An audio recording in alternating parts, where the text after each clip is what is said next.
this meeting here. We got 7. Got good morning, everybody. I am Bill Kanda, Custer County Chairman of the Board of Commissioners.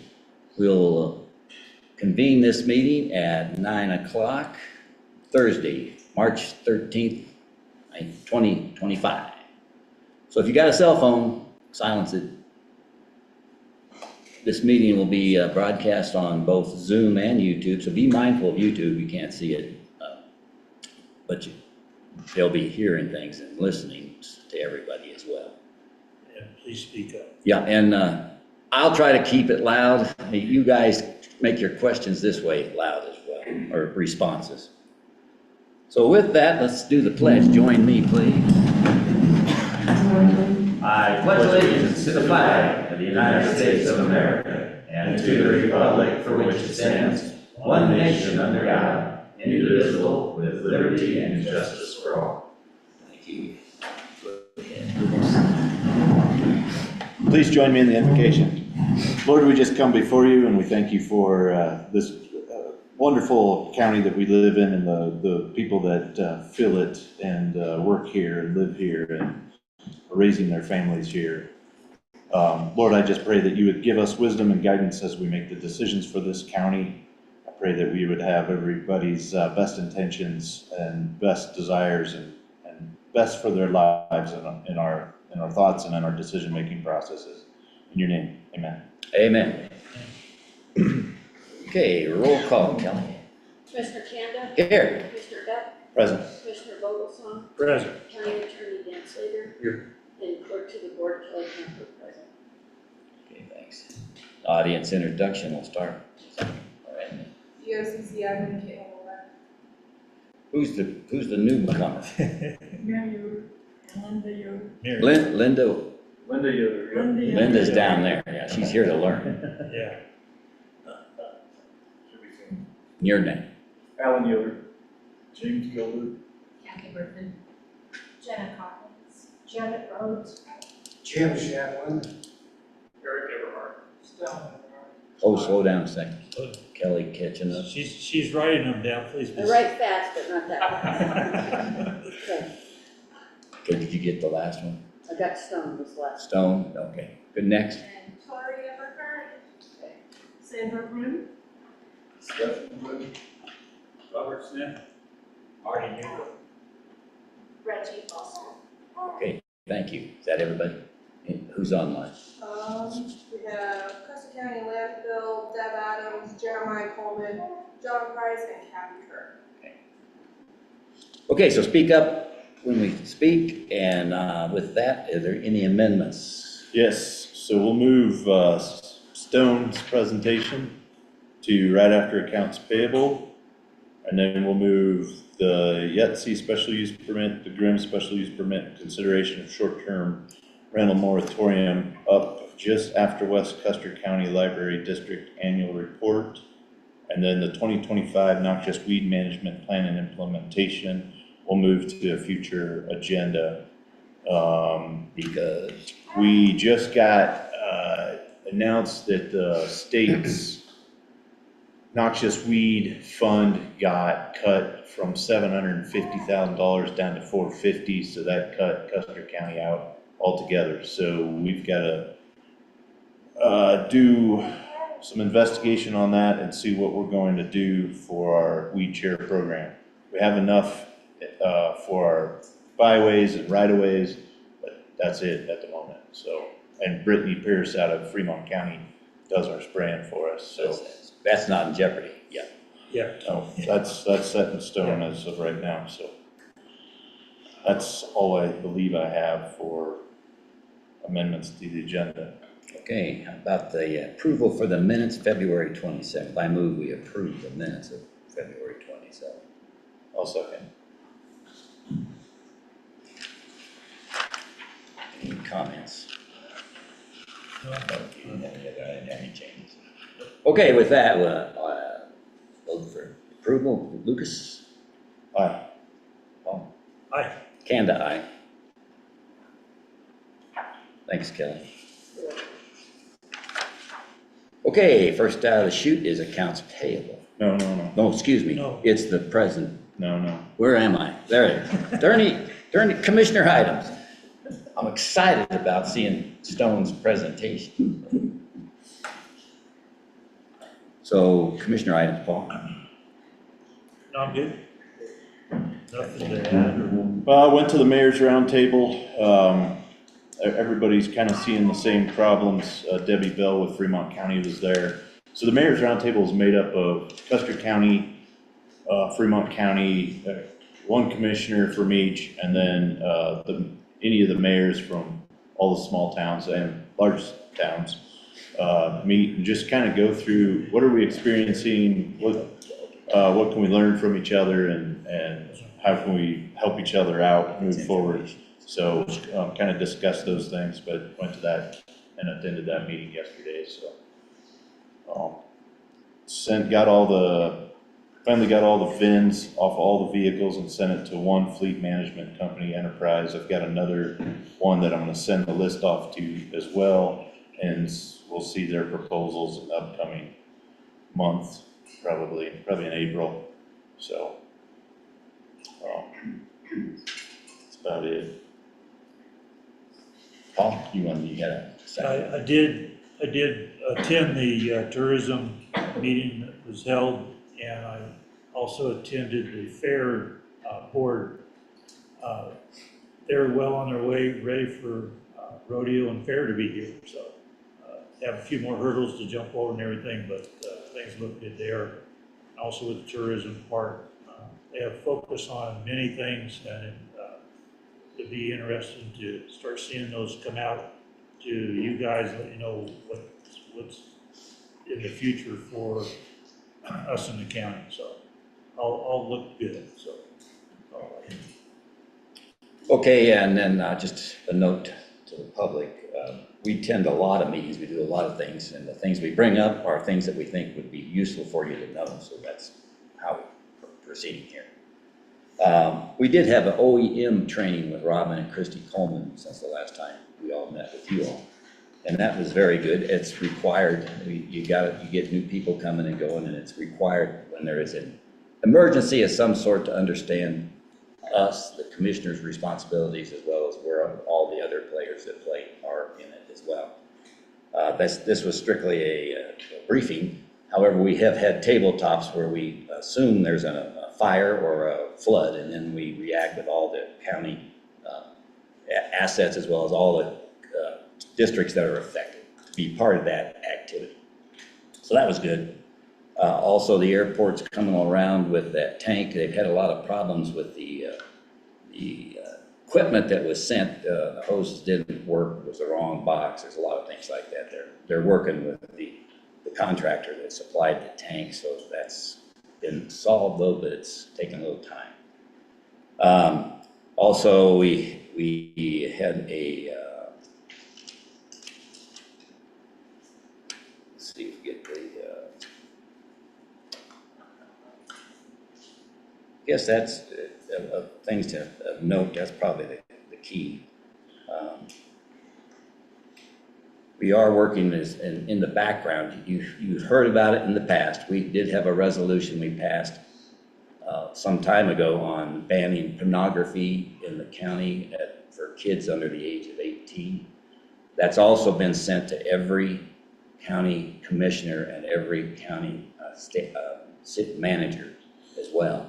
And the state got a lot of good feedback on it. That there is a bill being considered now at a state level that does something similar. So we're going to find out how that goes. But we have also been in contact with with technical engineers and people that are able to work with the provider and turn it off at the provider end, sort of like a liquor store. You get a license to sell liquor. If somebody comes in underage and they sell it to them, you lose your license. So that's something that at the state level and our level that we're working. And I think that's all I need to say. We did have an OEM workshop as well, and we'll get into some of that later because as a result, we need to do a few things that we're going to discuss today on the schedule. Okay. And with that, now can we have attorney items? We have currently 6 active planning and zoning enforcement cases that I've filed. We have one other one we dismissed because after we filed, the property owner finally came into compliance. I filed an answer in the Trinity Ranch case that basically said we didn't know anything about this, but we're just gonna kind of monitor it to make sure there's not gonna be an attempt to subdivide in a way that we don't like.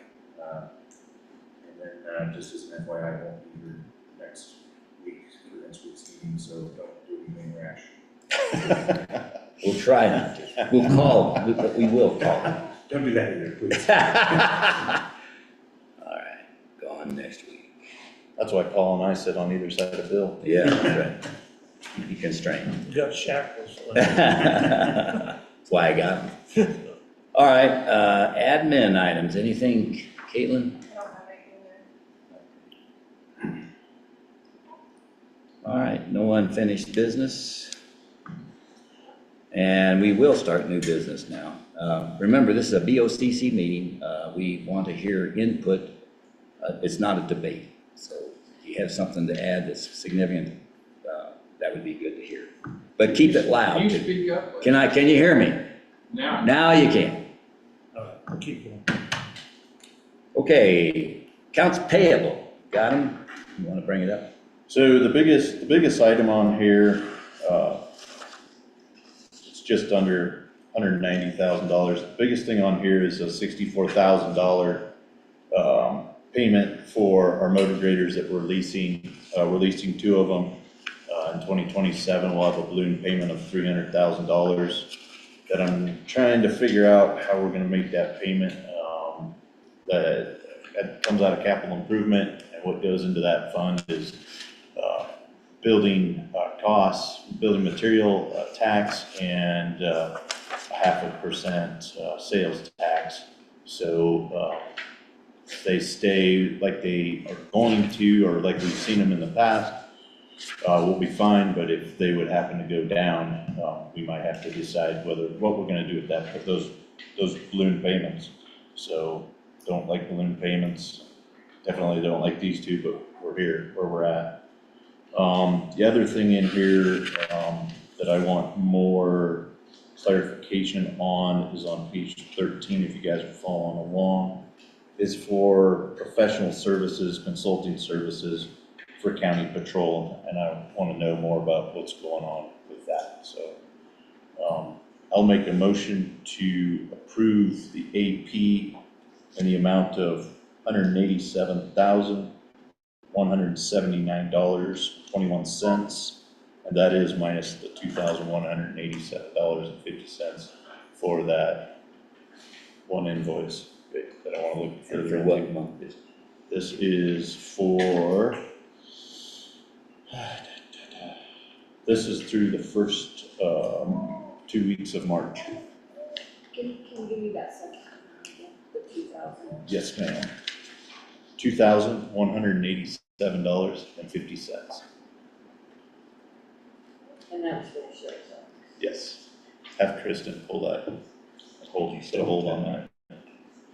Please, Caitlin. Do you move to do that? Yes. Do I have a second? A second. Okay, it's been moved and seconded to accept the accounts payable report for $179.21. And this is through the first 2 weeks in March, less the $2,187.50 that gets the receipt on. Any other discussion? No. All right, It's come from been moved and seconded. All in favor, say aye. Lucas. Aye.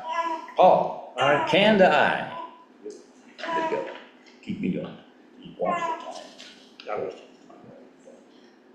Okay, that's accounts payable. Guess what? It's what we've been waiting for. How about scout presentation?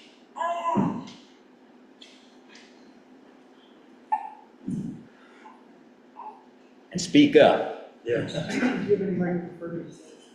Right there, over here, and over face here, them, kind of face them. We sort can of. hear you from behind you, but There you go. yeah. Speak loudly. And I know Reggie taught you how to do that. Hello, my name is Stone Everhart. I am 14 years old and in the 8th grade. I am a scout member of Troop 114. I've been in scouting since I was in kindergarten. I am approaching you today because in order to advance to my next rank, which is Eagle Scout, which is also the highest rank in scouting, so this will end my journey, I need to organize and plan a project that benefits my community. For this, I would like to build a gazebo at the fairgrounds. I have been in 4-H for 6 years as well, so I'm acquainted with the fairgrounds and I also know how important they are to our community. This gazebo will provide some cover from the sun and rain. I know West Cliff gets some pretty heavy weather. If you choose to approve my project, I will start building in June and I will finish by July 1st, so I have plenty of time for the fair. Until then, I will be fundraising for the cost of the gazebo kit, the cement, and the permit, which I've recently learned is required for any structure over 100 square feet, which for mine, it's going to be 10 by 14, so yes, I will have to pay for that, but I can cover that easily. I have heard from Ms. Foster that it would be of interest for this gazebo to be movable, and this gazebo is designed for that. It will be anchored into concrete footings, so all you would have to do is take a saw and cut off the anchorings. You'd be able to disassemble it and reassemble it if needed. If not, it can stay where it is for a long time. It is made of a cedar frame and a steel roof, which means it will be capable of withstanding winds up to 100 miles per hour and 30 inches of snow load, which is the requirement for the website. I have a packet for you which just describes a little bit more about what's necessary for an Eagle project, and gives a few more details. Is there any questions? I think this is a great project, and it's we typically get a little bit of rain every time the fair is going on and the rodeo and all that stuff around that time, so I think this is a perfect project for what you're doing, and you spoke very well, so. Yeah, it's a great one, and in fact, rodeo brings on a lot of wind and a lot of rain. Yeah, that's good. This is a great project. Any comments from the public? And you can cover all the costs, huh? You've got her handy. Go ahead, Jim. You have to build it yourself, I do, it will be me. all by yourself. No, if my dad will help and probably some others from my scout troop. You can have, This is contract help.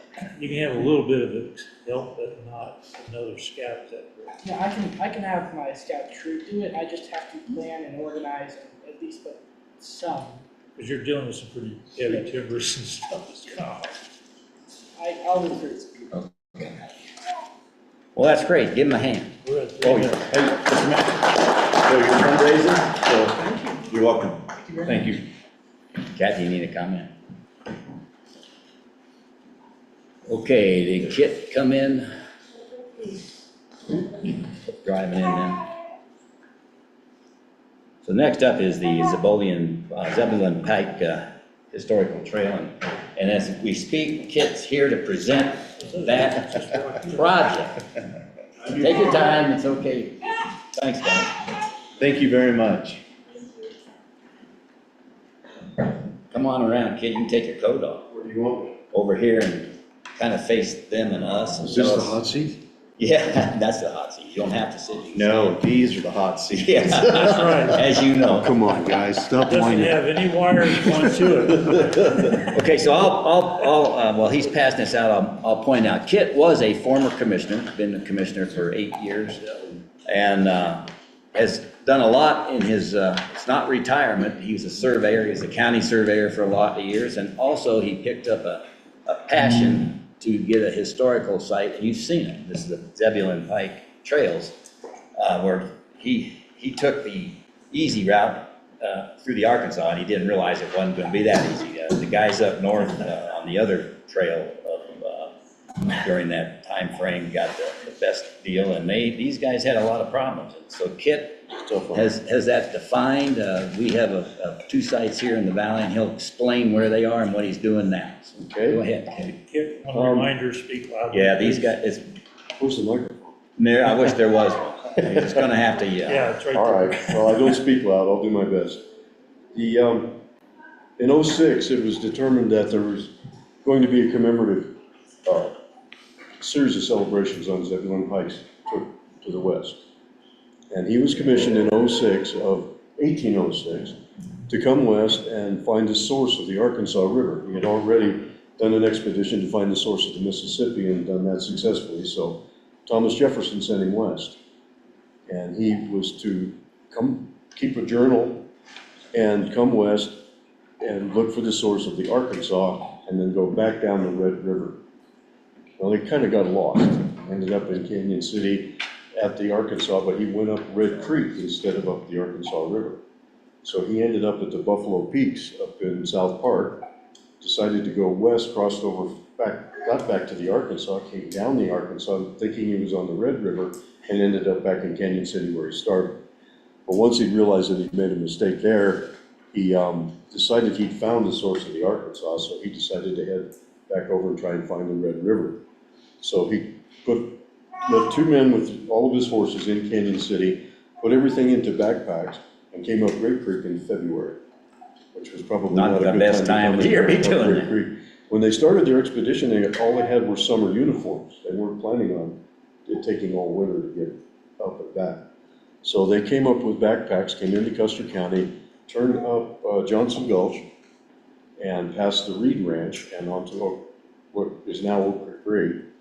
Came on over the hill through Silver Cliff, crossed Great Creek, and then ended up breaking through the ice in Great Creek. After they had left Great Creek and came back to it, froze the feet of two of the members. So they looked for the closest trees, which was probably, we figure, on the Canda Ranch, either Canda's or the one south of it, maybe Ernest George, or, possibly somewhere. But in the large cottonwoods where they had good dry firewood, they built a great big fire. He left two guys there who had frozen their feet and continued on south. Well, they tried to get over Music Pass. The snow was too deep, so they went farther south, went over Medno Pass into the sand dunes, and then down to where they built Pike's Fort, which is by La Jara on the very south end of the San Luis Valley. Captured there by the Spanish, taken to Chihuahua, Mexico, to prison. He got, in the meantime, his guys with the horses in Canyon had followed him, caught up, got the guys, or the gentleman at the camp where Candace's house was at, sent their toe bones with the guys with the horses to let Pike know that they weren't going to be able to walk and catch up with him. So when they got down to, they finally caught up with Pike at Pike's Fort, came back up and picked up the two guys that were in the Wet Mountain Valley. Then went back to Pike's Fort, and that's when they were captured by the Spanish. There was a lieutenant named Nalgueras who had been chasing Pike all over the place. They knew he was coming out here. They had gotten information on that, so they were trying to find him, catch him, and capture him. And they crossed his path several times and ended up finally catching him at the fort down in San Luis Valley. Took him to Santa Fe, and then took him on down to Chihuahua, Mexico to prison. So Pike ended up getting all of his guys through the expedition, but two of them killed each other in prison in some sort of a fight. So the Spanish released him, took him to the Texas border, and released him and let him go, and he went back to Washington and made his report. One little interesting aside there, if you know anything about the Lewis and Clark expedition, they were sending things back to Jefferson as they explored the West. And they sent a pair of prairie dogs back to Thomas Jefferson. And he kept them, at his place. And they sent a lot of other things. yeah, they sent a lot of other things, but as far as animals go, the only thing that made it back were the prairie dogs. So Pike knew this. He decided that he wanted to send something back to Jefferson along the way as well. He ran across an Indian in Texas when he was making his way back who had a couple of grizzly bear cubs. And he sent those grizzly bear cubs back to Jefferson. Now, history tells us what happened to the prairie dogs, but I have no idea what happened to the grizzly bear. But that's a little bit of difference between the personalities of Pike and Lewis and Clark. Lewis and Clark were scientists. Pike was a soldier. And he was sent west to determine the strength of the Spanish. And that's another story altogether about the intrigue involved in that. I won't tell the whole story, but he was involved with a general who was conspiring with Aaron Burr to take over a part of the country. And they were going to try and take some land in the west, form another country, and counteract what Jefferson had done. So anyway, that's. So with that, With Kit that. was successful at getting the sign, so now. Right, so I got involved with several different people that were Pike sort of folks that were all interested in it. The lady that did all of the design work on the Riverwalk in Pueblo. There's a sign out in La Junta that has Pike on it. I met with those people. And then I got with Darius Allen, who was the county commissioner over in Alamosa.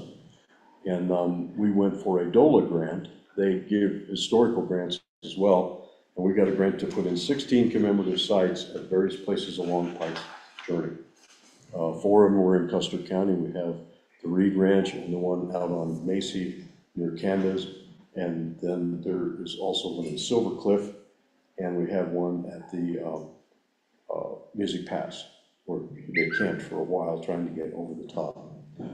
And then there is one at the base of the, on Highway 69, where you turn off to go over Medno Pass. There's one at the top of Medno Pass. One at the entrance to the sand dunes on Highway 160 and County Road 32, one in Alamosa at the train station, and one on the way south towards Pikes Fort and the one at Pikes Fort.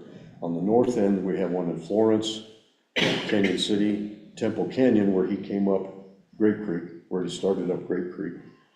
One on Red Creek on BLM land to the north in the fossil beds, and one in Swissvale, where he was coming back down the Arkansas. And you had enough money to make duplicative signs. Yeah, so we made 2 signs for each location. They're 18 years old now, and they're getting a little bit worn out. I had the duplicate for the one in Swissvale. The highway department has installed it. I have the duplicates for here in Custer County. Silver Cliff has theirs. Alamosa is looking for theirs for the San Luis Valley. The BLM has not found theirs. The Forest Service seems to have lost theirs. I've got people in Florence looking for the one that belongs in Florence. And then the 2 BLM signs are not, haven't been found. So we're gonna get the ones here in the valley replaced, and hopefully we're gonna get some kind of a line on the others.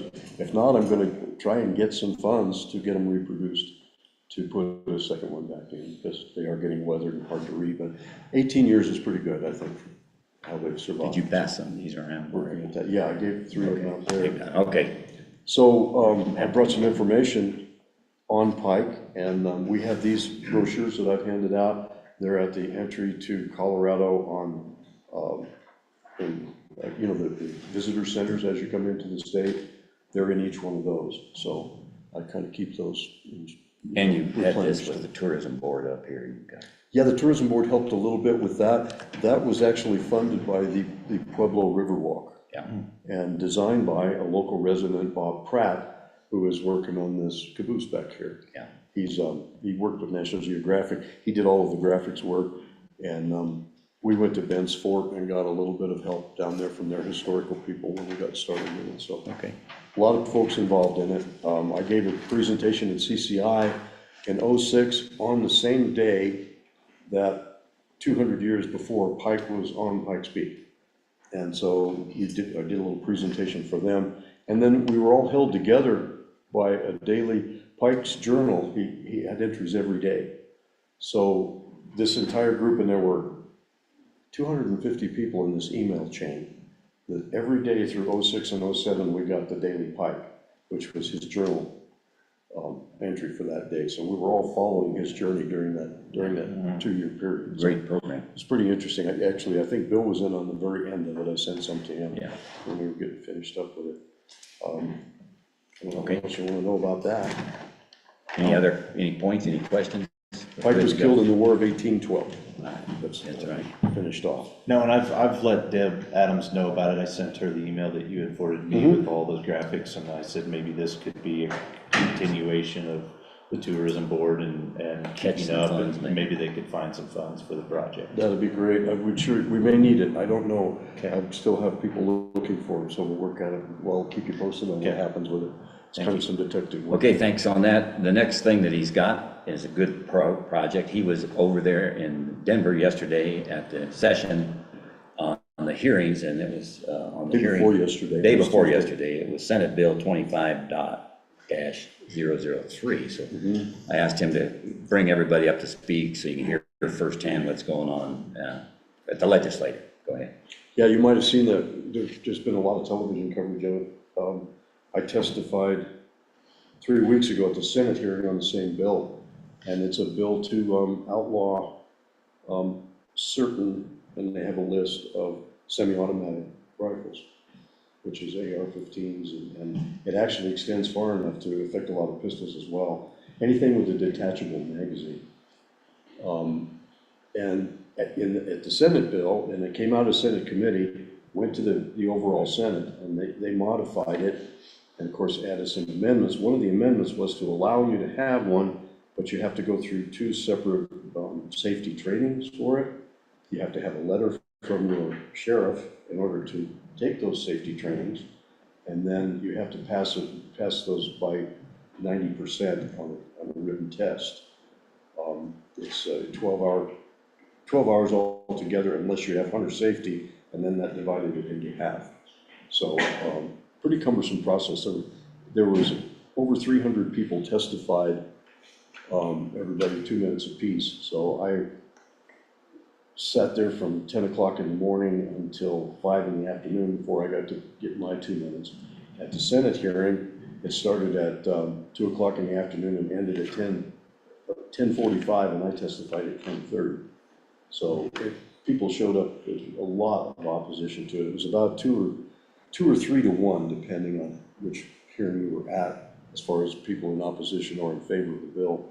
So it changed its form entirely when it hit the House committee on Tuesday, and ended up not actually banning the guns, but allowing you to purchase them. But they still want them to have not a detachable magazine, but a permanently attached magazine, which defeats the purpose of the AR-15. Makes it real hard to unload, which is very dangerous because you have to chamber every round as you load it up. So anyway, that's what went on there. It now goes to finance on Friday, and then to the Appropriations Committee on Monday, then to the House floor. Now on the House floor, it could possibly be amended again. If it is amended again, it goes back to the Senate committee. So there could be as many as 6 more steps before it actually hits the governor's desk, and that would be the final thing. And who knows what form it'll be in by the time it gets there. I'm not going to go testify in person on Friday. I may do it by Zoom. this little part of the computer up here that's watching him. I may go do it by that, but it might be important to be there on Monday or Tuesday, so we'll see what happens. Okay. Quick question on that. Did they bring up registration of all weapons and guns at that? Well, the registration, it turns into a registration because if you take this test, you're going to go into a database. It has to be filed with the state? Yeah, you will go into a database when you request the sheriff's letter certifying to your character, which is kind of like a hall pass, I guess, asking permission to take a test. And then when you take the test, you go into one database. You take the other test, you go into a database. And then you have to take your test results to a gun dealer when you go to buy a gun. So then they will have to register the fact that you have been there. So there's many it will end up checkpoints. probably in 4 databases by the end of it, which is a registry in any way you want to look at it. But they don't ever use the term registry. You won't see that written anywhere. Okay, thanks. Anything else? Jim's got a question. Since you did all that testifying, I'm not a hunter or anything, so I don't really know, but the question I have is, what purpose do you need to be able to fire more than 15 rounds easily? I mean, why would you need to fire 30 rounds or 45 rounds with a second to change magazines? Well, this legislation isn't about the capacity of the magazine. That was already done in 2014. No, it is, It's it's saying you can't have a detachable magazine, You so that can't limits. have more than 30 or more than 15. Right, so that limits the semi-automatic weapon to 15 rounds. It's already, it's already limited to 15 rounds. All it does is. No. It's semi-automatic, if this bill does not pass, the semi-automatic weapon can still have a detachable magazine, which makes it capable of firing 30 rounds in a second more than 15, because you change the magazine easily. Boom, boom, boom, boom, boom. But the magazine itself can only have 15. Right, but you're changing the magazine. This makes it so you can't easily fire more than 15 because it's fixed. Right. So why do you need to fire 30? I'm not going to answer that question. I don't I know. mean, well, so. He's what- just stating facts. What do you know what the need is? I mean, No, I'm asking what's wrong with the law. what's wrong with the law? Yeah, Current or this one? Well, the one that they're proposing. the big part of it is the safety aspect of it. They want it to be a fixed magazine, and a gun that has a fixed magazine doesn't even exist now. An AR-15 with a fixed magazine would have to be invented, or the manufacturers are going to have to. Okay, hey, it's not a debate. This Well, is the just problem- the for problem is data. not in the Just loading ready or to the say- shooting, it's in the unloading. So let's move on. So Yeah, that this needs is, to be fixed. yeah, there's you can watch it on the web, all 10 hours of it, and you probably have your question answered. No. I sat there through it. That's okay, we gotta move on. No, you're welcome to do that. So what I'd like to add to this though is, Tell you as what I've it been watching this, I've gone to the CCI legislative meetings. Most of the counties have been against this. I talked to Debbie Bell yesterday. They've got their finance department just starting to put figures to the cost to the sheriff's department on this. And it's in the neighborhood of millions of dollars that this is going to affect them. It's going to affect every little county because it's all on the sheriff's department, other than a little piece of it that is within the Colorado Parks and Wildlife, which is going to, I mean, they don't have enough, they've never had enough money, and now they're gonna be hampered with it, with a bunch of stuff that they're going to have to do. And they're not funding it, maintain. they're not gonna fund it. And the state's $1 billion short in their budget, so a lot of these bills that are coming from legislature right now are putting a lot of stuff on the counties that we can't afford. I don't know what we're gonna do, but we'll see what happens. We'll hear about another one on the OEM side. Yeah, yesterday, the conclusion at the end of the testimony was it's likely to be amended to turn the whole thing over to the CPW. Yeah. Because the sheriffs really don't want to take it on. Can't. And if the CPW takes over the entire process statewide, they expect to have to put on as many as 700 new employees. Right. And it's in the millions as far as what it'll cost to do it. Because it'll be 2 testing requirements and full-day testing, and just creating enough instructors to do the testing is gonna take a long time to do, so. We're supposed to do it by One of the September. things that the county attorneys have constantly complained about is the legislature's implementation of unfunded mandates, which technically is unconstitutional. And this may be one of those that kind of tips the point where we all join and basically file a lawsuit to declare the whole law unconstitutional. Because that kind of financial burden on the county. That was in my testimony and many others yesterday, was the unfunded mandate portion of it. Yeah. That's, And there's several of them. Just one problem. Well, we gotta move on. Thank you, Kid. That was great. Glad to help. Kid. Two subjects he did, and one quick one, Marty. All right, it's not quick. I was a former infantry platoon leader in Vietnam. My job was to seek and ambush the enemy, Thank you, sir. yes, but I carried the M16, and that's a weapon of war and of killing. And I don't think, I just want to generally say, I don't think an assault weapon that's a weapon of war, a weapon of murder, should be freely given to everybody. You can take your magazine, you can have a 20 to 30 pound magazine, you can tape another magazine to it, you can put a bump stock on it, or And you can just kill 50 people, and it's happened. There were 448 mass shootings, that meant over 4 people were killed last year. There were 83 school shootings last year. So this is a bad bill. It should be simplified. The AR-15 is an M16. It's a weapon of war, not a weapon of peacetime. That's my point. Okay, thank you. All right, Hey, thanks, Kit. You bet. All right. Yeah, appreciate it. Thanks for taking the Glad to be here, time. thank you. yeah, Thanks for getting up Thanks for your time. after being out there late. All right, looks like now can we do the West Custer County Library? That'd Yes, be sir, okay. yes, sir. You may move on. All right, let's go. West Custer County Library District Annual Report.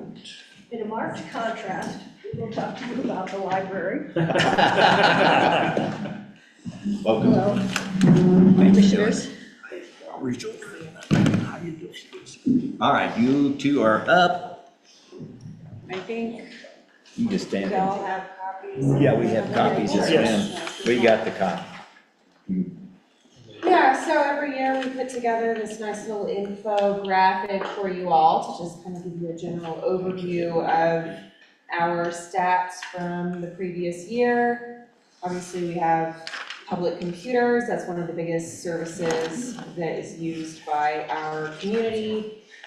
And our visitor numbers, which continue to go up consistently every single year. And then the hotspots, the mobile hotspots, which community members can borrow to have Wi-Fi at home or on the move. Those are something we added a few years ago, something else that we continue to see increase in usage every year. And our program that we offer, this is a number for both our youth programs and our adult programs. Our attendance has gone back up, obviously we saw a dip during the COVID times because we weren't able to offer as much and people were staying at home. So those numbers are going up as well, which is great to see. And our collection is shifting a little bit, we're starting to move a little bit into the digital direction. Of course, we still have, books and everything that people can borrow, but we are seeing more interest in electronic resources. So we're gradually growing that collection. One of the exciting things we have coming this year is a new collection of e-resources that will be available hopefully in the next month. We're excited to roll that out. And then the physical items, that's changed a lot over the years as we've added non-book things like metal detectors and the Pueblo Zoo passes, camping equipment. These kinds of things have been really popular. One of the most exciting items we added last year was the Royal Gorge Bridge and Park Pass. We were able to purchase that with our Pi Day fundraiser, which is going to be happening on Friday this year. Tomorrow, come get some So, pie. tomorrow's Friday, isn't it? So if you want to come buy some pie. Last year we did really well and we were able to purchase an annual pass that allows families free access to the Royal Gorge Bridge and Park. And you just borrow that from the library like you do a book, so. And I just want to add that all the things that we add, we've added are all free. Everything's free with a library card. And so just a couple last stats there, card holders, people are continuing to get library cards. We see those numbers going up, prints and faxes. Printing services were one of, I guess we have two now. The new Yeah, the new shipping place does do Ameripac and printing. Ship does do printing, but So- otherwise we were it. And you're still the only fax, right? I think so, yeah, because I think the grocery store used to offer it, but I don't believe they do that anymore. So Okay. I think we are the only place where you can send a fax in the county. So, all right, did you want to? Yeah, and I just wanted to highlight a couple of the things that we did last year that aren't reflected in the stats. We have lots of additional, we're adding lots of new resources.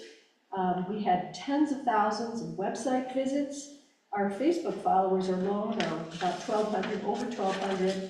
We have over 2,000 that are subscribers to our newsletters. So we have a pretty good reach in our county for things that are resources that the county wants and uses. So enough said. Let's see. We showed free movies last year. We had a movie license that we decided was pretty good. We're not sure we're going to continue that. Attendance wasn't great, but we had free movies. We had special programs for kids. And one of the things we're most proud of is our Dolly Parton Imagination Library, which sends out a free book every month to kids under 5 years old for early literacy. And we're supporting that through our Spirit Campaign funds. So every kid who's registered, and we can help you register, can get a free book a month up until they're 5. We have oral transcriptions now of some really grainy recordings. We have transcriptions now of local history that from some of the old timers in the valley. So those are going to be rolled out soon, right? Sometime this year when I have time. Yeah, okay. This year we have couple of things that are happening that we're really excited about. Starting next week, our instrument library rolls out where you can borrow it's a bluegrass instrument. We're partnering with the High Mountain Hay Fever to provide instruments that you can check out from the library, and musicians from High Mountain Hay Fever are also going to teach lessons for beginners. So we're going to have free lessons. Yep, free lessons. Everything's free. So Is there a limit on how many lessons? we don't know yet. I think that's up to the teachers. That's up to the teachers. It's probably gonna be based on demand, Yeah. Right. Yeah, since we don't know, we're just starting this.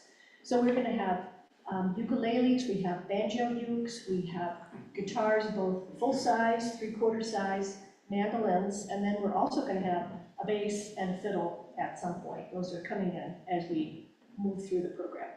The other thing is that we're going to be working with the Rotary Van Service to bring telehealth resources to people, and also mostly people to the library to use telehealth resources. For people who don't have access to the rides going downhill, that can be hard to find drivers for that, they can bring them to the library. We can help with facilitating a telehealth appointment. Let's see, what else did I forget? That's it? It was listed there, Yeah. so.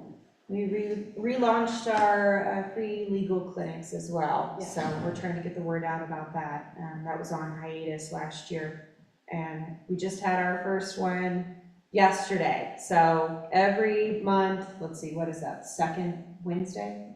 Yeah. It was yesterday, the second Yeah. Wednesday. Who do you get to provide legal advice? Pro bono, it's a. It's a statewide program. Volunteers? Yeah.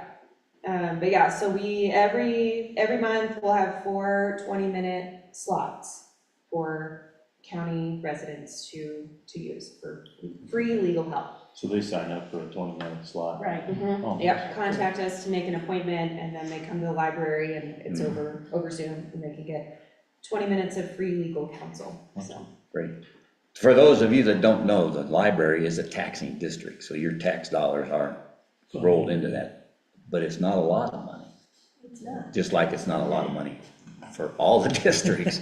Yeah. So the stuff that they do is really neat, and it's great that they can do it. That Royal Gorge Bridge Pass is worth some money.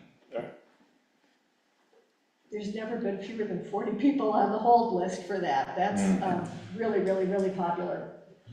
I have a question on your inventory of movies. Do you need movies donated in, or how do you acquire the movies for the children? And I'm sure the parents are there also. Do you want to address? Oh, for Just your library of movies for the children. to check out, to borrow from Was the it a library? check? I thought you had a movie there at the library. Yes, Okay. yeah, so we had purchased licensing last year. It's called Swank, and it's, public rights, so that you can show a That movie was for my next people. question. Yeah, so yeah, we had purchased a license for that last year. It runs through May of this year. And our youth services librarian will go through and choose movies to show. You know, we advertise them with the rating, you know, it's obviously all G or PG Wanted to make sure we movies. were running correctly. The other question I have is on instruments. Can people bring their own instruments to the library for the music time, or is it only We're not accepting donations of instruments, Okay. but people are allowed to contact a music teacher if they want and bring their instrument and have a lesson if they want. We're also going to have regular jams and performance opportunities, Ah. so people can certainly participate in those. Thank you. All right, we'll move on. Is there any comments on this? No, real thank quick? you very much. I want to thank you for getting the computer guy to come. That helped me a lot. And I also thought you miswrote pie, because I saw it in KLZR and said PI, but they miswrote it, and then my wife explained, maybe nobody else knows what that is too. It's a pun. Pi is 3.14, it's the circumference, it's one of the parts of the Pi r squared. mathematical, yeah, for the mathematical calculation of the area or diameter of a circle. But it also means the circle of a pie, and so we sell pie as a fundraiser, PIE, for Pi Day. March 14th, 3.14. That's a bunch of fun. That's awesome. That's You gotta be a librarian. We all like pie. Well, thank you. Any Thank other you. comments? Thank you, everybody. Thanks. Thank Thank you you. very much. Okay, we've moved the Yahtzee special use permit up next so that we can get, is it Linda home? And we'll go from there. Before you start, Dorothy, I want to make sure everybody understands, this is a special use permit, these next couple are, and this is, they've already been in the hearings, this is not a hearing. That opportunity is already done, and people are allowed to comment and bring in a lot of discussion. We'll allow a comment if it's a point of fact or something that we need to understand that they may have overlooked. But that's why we have a planning board and a commission assigned to do that, and Dorothy is going to present that as the secretary for the board. And so with that, Dorothy, go ahead.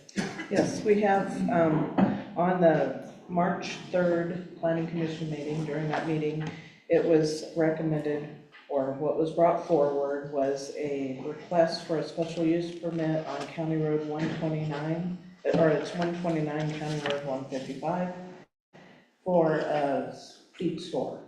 And it is, the property is owned by Mr. Yahtzee, and Mr. Yoder here is the one who's wanting to run the feed store on the property that he is renting. The Planning Commission did vote to not recommend approval for the special use permit. And I'll run through a few of the reasons why they made their determination or the recommendation. It was a unanimous vote not to recommend. The reasons were commercial is one thing, retail is another. Good idea but approving this will open up the county in this area, the ag area, to more businesses. Another one was every time we do something out of the ordinary, it comes back to us. Another reason was approving this will set a precedence out in the agricultural area. We're talking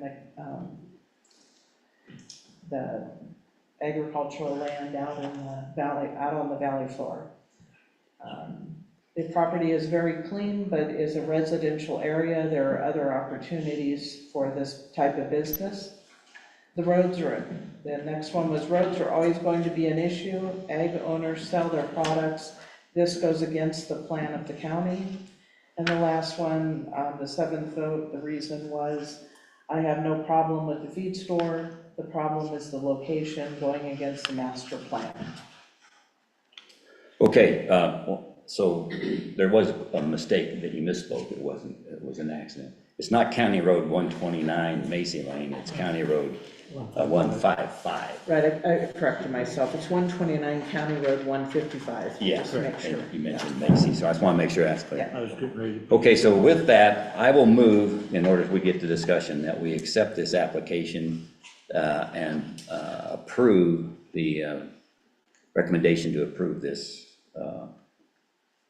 Let's see how it's. Recommendation not to. Not to approve it, Not- yeah. See, not to this is a double negative, it's not to approve it, so a vote of aye, we need to fix that. Go ahead. I was gonna suggest, and I apologize for interrupting, I was gonna suggest that if your intention is to deny the permit, the motion should be to deny the permit. Right. So that's right, it should be. And my intention is to approve the permit. And so, as presented with the comments here, and I'll make my comment on it after the discussion if we have a second. So what's your motion? To approve the recommendation. Not to approve it. Oh, okay. It's, I didn't really kick. it's to approve the recommendation of the board, of the panel. Commissioner Kanda, I would Let's get suggest it that the right. motion be either to approve the permit or to deny the permit. The recommendation Okay. from the commission is to Okay, deny that the makes permit. it, okay, and that's why, okay. I move that we disapprove the permit. We don't approve the permit, that was the whole point. Correct. Sorry. I was gonna go with the recommendation and the results of the voting of the board. All right. Got a second? Okay, I'll second. Okay, now the discussion. Comment?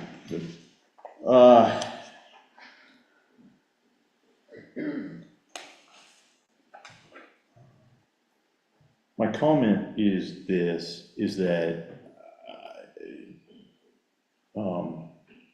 wherein and whereas we need, businesses to continue to grow, thrive, be created, in this community, the zoning regulations that we have before us,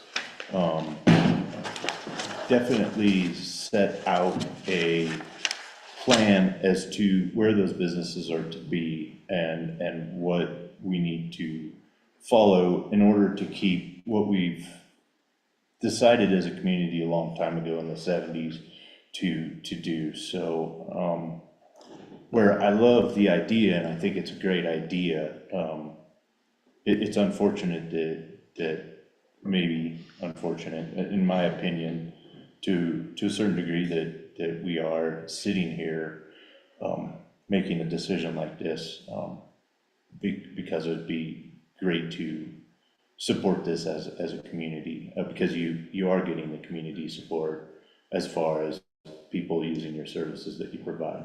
Correct. It's unfortunate that it's in the location that it's in. So that's my comment. Paul? I have a comment that maybe everybody in the room may not know. Custer County is very unique in its zoning. It was done years and years ago, and it was to protect the type of zoning that they put out. Believe it or not, there's only, I understand to be, I haven't verified this, but there's only 2 other counties in the nation that have our type of zoning. And so if you're comparing us to Fremont County or another county in Colorado, there isn't any. This was set up to protect ag, protect water, and land use. And so, and there's like 4,700 counties in just the United States. So just show you that the people before us was trying to protect our valley and the use of the land and water. That's my comment. Okay, good points. I happen to agree. We really did set this up to protect the way of life we have as well. And probably the most significant comment that was made here was what Keith Hood pointed out. And and what Lucas said too, the fact you have a business is a good thing. We want businesses, and this, feed store would be a great thing. However, when we went through the master plan, and there were several, I don't know who in here was in that, we had people from all over the county, including all the ranchers, farmers, businessmen, lots of people that looked at it, and we said, we want to have business, but we want them in certain areas. We wanted to have them grouped where that was not going to be an issue with the residents and the beauty of where some people had made their homes. And so that's the master plan of the county, and we've been living to that master plan. Got shorted by the COVID, but we were able to get our first three things, which are to protect the agriculture, which Paul brought up. We are an ag county, which means you don't need a special permit to do agricultural business. So if you wanted to raise hay and sell hay, you can do that. If you wanted to make a feed store, you could do that. However, the Planning Commission was also charged with maintaining our way of life and the beauty of where certain sections were. And in that master plan, we outlined some areas that we would expect businesses to grow, like the airport, like in the towns. We went through a big deal on West Cliff Meats. It's an ag business, but you wouldn't want a slaughterhouse up right next to your place right up here where your feed store is, for example. So those were limited to certain areas. And that meant that they had to contain, we get granted that application with certain conditions to allow that to happen. And I'm sure glad we did, because they provide jobs for several families up here. Like I hope that you can continue to do if we can, and you're renting a place. I don't know how many acres this is, but it's not enough acres to make a lot of hay, to sell a lot of hay with, if any. So I would go in agreement with denying this. It's my view right now. Can we add the store on the slaughterhouse? We turned it down. Yeah, we did turn the store down. You notice there's an empty building out there, and it was because they wanted to evolve it into something other than Retail. turn it into, well, it was more than just retail. It was retail plus it was, they wanted to sell pies, furniture, whatever. They enlarged it. So You're not it was first. with conditions, and so and that's what we depend on. That's why we have a board made up of citizens with different backgrounds, so that they can make sure that we are maintaining what we agreed to with that way of life and the master plan of the county. So that's my comments. Any other discussion? So my only thing is, you know, we've got a bunch of wedding venues out there, and I wonder how they would be any different than this. So you know, so I'm starting to, you know, I just wondered what you know, and this is what I've always hated about this process. Well, but those were the same board people that had the same interest in line with the master plan too. Right. And those venues are out where they don't affect that. And we made sure, remember, there was dust issues and there were other things that they brought into it. So I went with the board at that time as well, on the recommendations that they gave. If it were venues, like you said, Lucas, even on the short-term run, which we have to have another look at.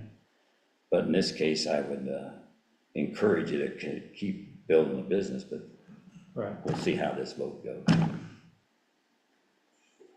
Okay, we got to move on. So is any public input? Let's go in the back first, Kim. You've had some opportunity.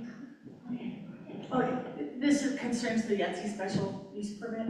Yes. Is that where we're at? I just wanted to say thank you for reading the letter that our community, several community members put together and sent to you guys and to the zoning and planning. We appreciate that. Thank you very much. And I just want to add that there are 1,600 acres that are in conservation easements that 8 different property owners in the district in zone 2 put, and it just, we're just really trying to keep it the agriculture and the residential. And as far as like the wedding venues, I don't even notice any wedding venues. So, but thank you. Hey, Bill. Go ahead. I live right up the road. I can see the place from our front door. And my deal is, I'm sorry because, you know, I know they're trying to make a living, but my deal is that it's gonna bring in, he brings in big trucks, yeah, not very often, but he brings them in, there's gonna be people. It's a retail business, it's not an agricultural business. And it's a residential area, there's houses all around. And I just don't think we need a retail business there. And also it's gonna mess up our roads. It's just gonna be, I say no. Okay, thanks. And I'm sure that was part of the hearing too, so if there's some other comments other than what we've heard, is there any other comments? Jim? Well, I just had a question. Did the board pass the special use permit for the feed store that's out on 96? No, Right. that's city. That's a city. Oh, Yeah. What city got figured out there? 96. Different rules, that feed store. Different rules. Yeah. And by the way, we may have approved it because it's in a location that is conducive to traffic, not, interfering in other things. Well, yeah, but at the same time, it's in agricultural. But I don't know whether but that's a Yeah, fact. it's a city. It's Yeah, it wouldn't come The from. town has their own zoning and their own process. Right. Correct. I have an online comment. Okay, who is it? Jordan Pepper. Jordan, go ahead. We've got 5. Yeah, I'll keep it quick. Thanks, commissioners. I sent you an email. I agree with everything that's been said in the planning meeting and this. What I will say is this isn't just a retail business. This is an ag business. It sells to other ag businesses. The other day I was buying hay from Don Camper and Mr. Yoder came to load us up. So, I think deciding what type of ag business and what type of ag business is not allowed defeats the purpose of the master plan. Westcliff Meats has been a great example of having an ag business that supports ag in the valley. And I think Mr. Yoder should be approved just because of how much he buys hay from locals, but he's also delivering to other ag producers like myself. Thanks. Okay, thank you, Jordan. Any other comments? I just have one last thing to say, and that is that I would hate to have a precedent set that you can have special use permits on retail, and it is retail and it is commercial. And I just want to remind people that by the Westcliff Meats, they wanted to do a retail food business, and that was voted down. And I would like to keep that. I just think we need to go by the zoning. Thank you. And also, I understand. Wait a minute, hold. Nope. we get names. Well, we need a name from you. Bennett Benny's.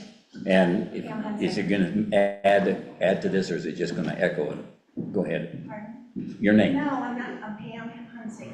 Yeah. I'm just saying that I understood that an ag business, someone like Donnie Camper, who raises his own hay, bales it, and sells it, and John Rusher, that is an ag, that is an ag business. Defined in the resolution. That's what an ag Okay. business is. Good. There's Good point. another online comment. Well, who is it? George Rosansky. George Rosansky. Go ahead. Yes, sir. George. Can you hear me? Yeah. Thank you. Yeah, my name is George Rosansky. I'm a family member and a shareholder with the WAW Cattle Ranch as well as Rosansky Ranch, which are both located in District 2.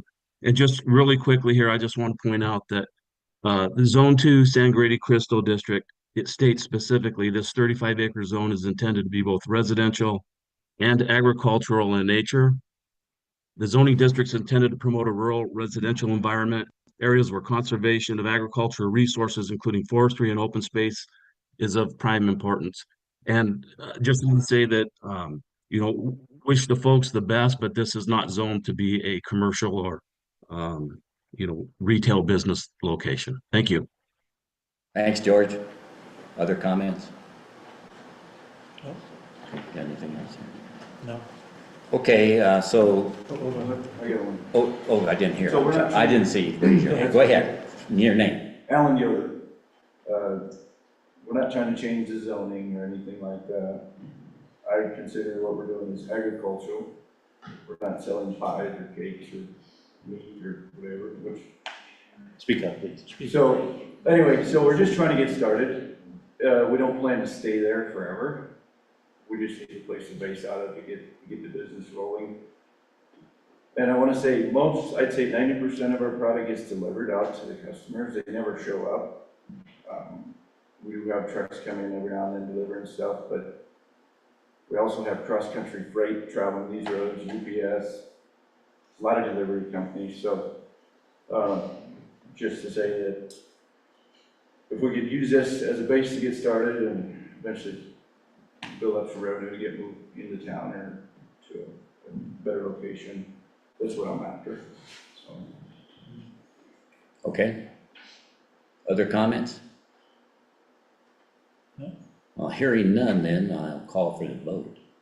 And we'll make sure it's clear. How do we write it down, Kelly? It was a vote to deny this permit, Correct. correct? All in favor, say aye, Lucas, of denying it. Aye. Aye. Aye. All right.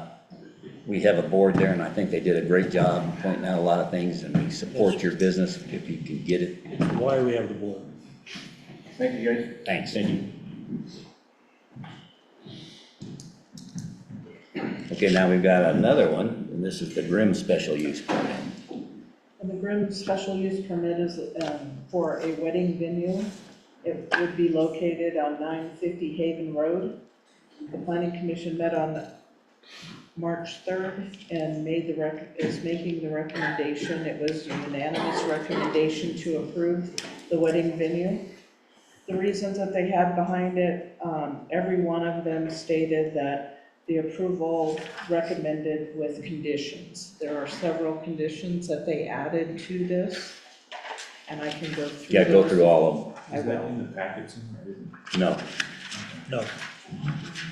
The conditions are all county, state, and federal regulations are met.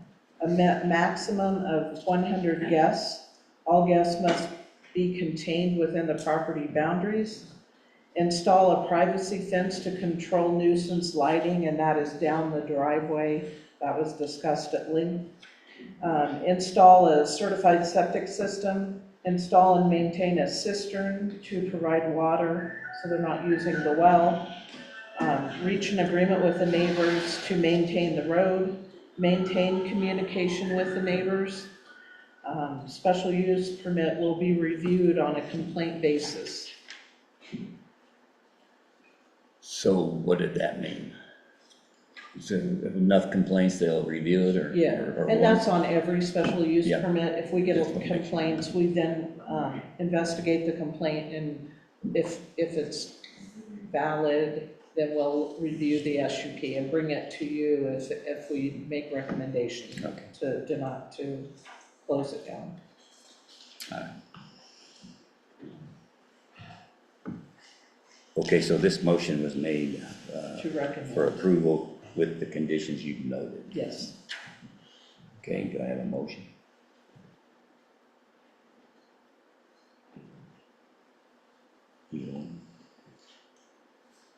Here's the recommendations if you guys want to. Where is it? Is there any comments? There will be, as soon as there's a motion.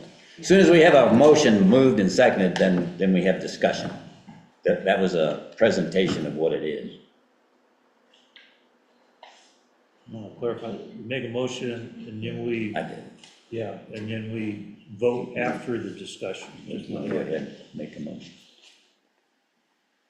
Well, I'm not really sure. Okay, I move, let me get it so we can get going. I move that we recommend to approve per the recommendation of the board, the planning commission. Need a second. I'll second to get discussion moving. Okay, Yeah. so discuss it.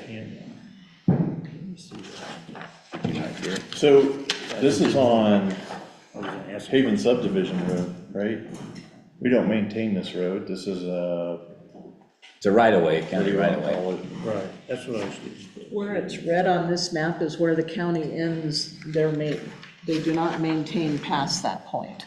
They maintain Lake Denise Road, but they do not maintain past where I have the Yellow, red zero. right? Everything yellow is non-maintained. Yeah. That is. Yeah, you're exactly So on the right. left here, Yeah, the dam road, yeah, and there's that way into it, and there's a road this way. correct. And then I see it's only a cistern.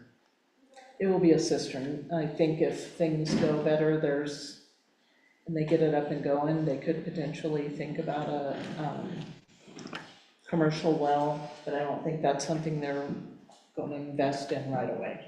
Am I correct in saying that? Okay. It's mentioned in the application. There is a commercial well there? There is not. Okay.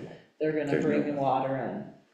He has the capacity the ability to bring water in easily. Why is there not gonna be a well? Is there Yeah, I was on. They have a well on the property residential? it's a residential. It's already a well there to live. There's a well Okay. there, All right. yes. But it's not But- permitted for commercial purposes. But they would fill the cistern with The that water? planning commission is stating as a rule, they have to have a cistern, they can't use that well. Or. So how do they fill the cistern? They gotta go buy it in Westcliff? With totes. I would don't know. imagine Is that they'll right? buy the water in Westcliff. They'd have to. We'll get that for discussion. We'll buy the water and bring it with a water tank. So you'd go get it in Westcliff and haul it out there? Yeah. Okay. Okay. And that was discussed in the commission Yes. hearing? Okay, Yeah, I just had other questions and those Go ahead. answered them. that's it? Mhm. Your question? Yes.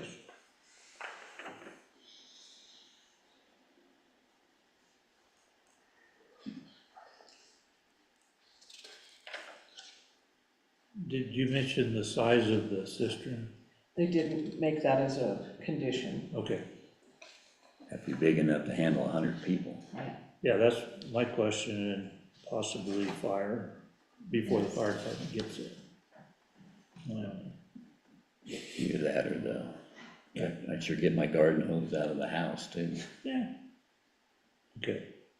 I've got one answered, yes. Okay, Where are we at? Lucas, you got? Well, I mean, I've got concerns with Haven Road not being a maintained road. I already get calls on it at least once a week Yes. about, are we gonna make it a private road, are we gonna, you know, it is what it is, but it's we're sitting there with it not being a county maintained road. Right. So which how- residents take ownership of that road? How And do I they- agree, it was a can that got kicked down the road, we shouldn't have built a single subdivision in this county without roads being brought up to county Or their standards. standards. Correct. That's the point, so they put conditions on what did they state? They said that they have to come up with a way of maintaining the road, so what did that mean? And it was brought up in the conversation that Mr. Grimm does have a road grader, is willing to put forth what he needs to maintain that road, to at least help join in with the neighbors that are currently maintaining it. So that would be the road all the way just from his place out, or the whole Probably road? from where it's county maintained on is the issue. There is That's a letter on the last page of the packet that's County's been provided. to maintain that road zero. That's what we stated that, we know that. There's a letter that's on the last page of the packet that talks about the maintenance of the road from another resident and a mention of who pays right now to maintain that road. One of the conditions that the planning commission proposed apparently was that the owner reach an agreement with presumably these other owners as to their share of the maintenance of the road. Yeah. That was, you're talking about the last letter, which is From Jeff Holmberg. Jeff Holmberg's letter. Yeah. I have a question about evacuation. We're looking at, the whole county's looking at the evacuation routes of bottlenecking and the availability to get people out. Is this the only entrance and exit? If you keep going on Haven Road, you end up, I believe, on Lake Road. I don't have the map that goes out that far, but I believe you end up on Lake Road, so they Okay. have the option to go either way. That's a four-wheel drive road, man. That is not a usable road. You have to have an Right. SUV or a four-wheel drive. I was just getting ready to say that. I live there. Whoa. It's a four-wheel It's drive. okay. No comments yet, No. we're getting it right. No, that's my only, one real concern is trying to get people out on an unmaintained road that doesn't meet the requirements for a fire truck to get to that location currently. There's two ways out. We did have, and just recently removed their SUP, a dog kennel boarding place on the very same road. Yeah. So I'm just bringing that up because we did approve one on this very same road. Okay.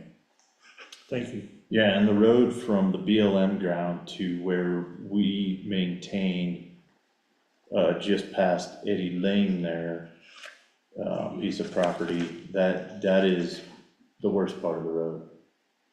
From Lake Louise Road to Oak Grade Road. Correct. So essentially, you only have one way out, because That's what I'm bringing up. that part from BLM to where we maintain is not maintained at all, because there's there's not much for any residential there at all, so. Okay, so, that it? Where are we at? Okay, comments, we'll open it up. Jim? Again, a naive or stupid question, I suppose. I don't know where this is, but I assume it's zoned commercial? No. Not currently. That's a special use permit. Okay, so you just denied one in an agricultural residential area, because it wasn't either, and now you're approving commercial in the residential. This is why we have the commission. That's their stipulation. It's why they need a special use permit. If it was That's right. used by right under the zoning, they wouldn't need a permit whatsoever. That's right. Oh.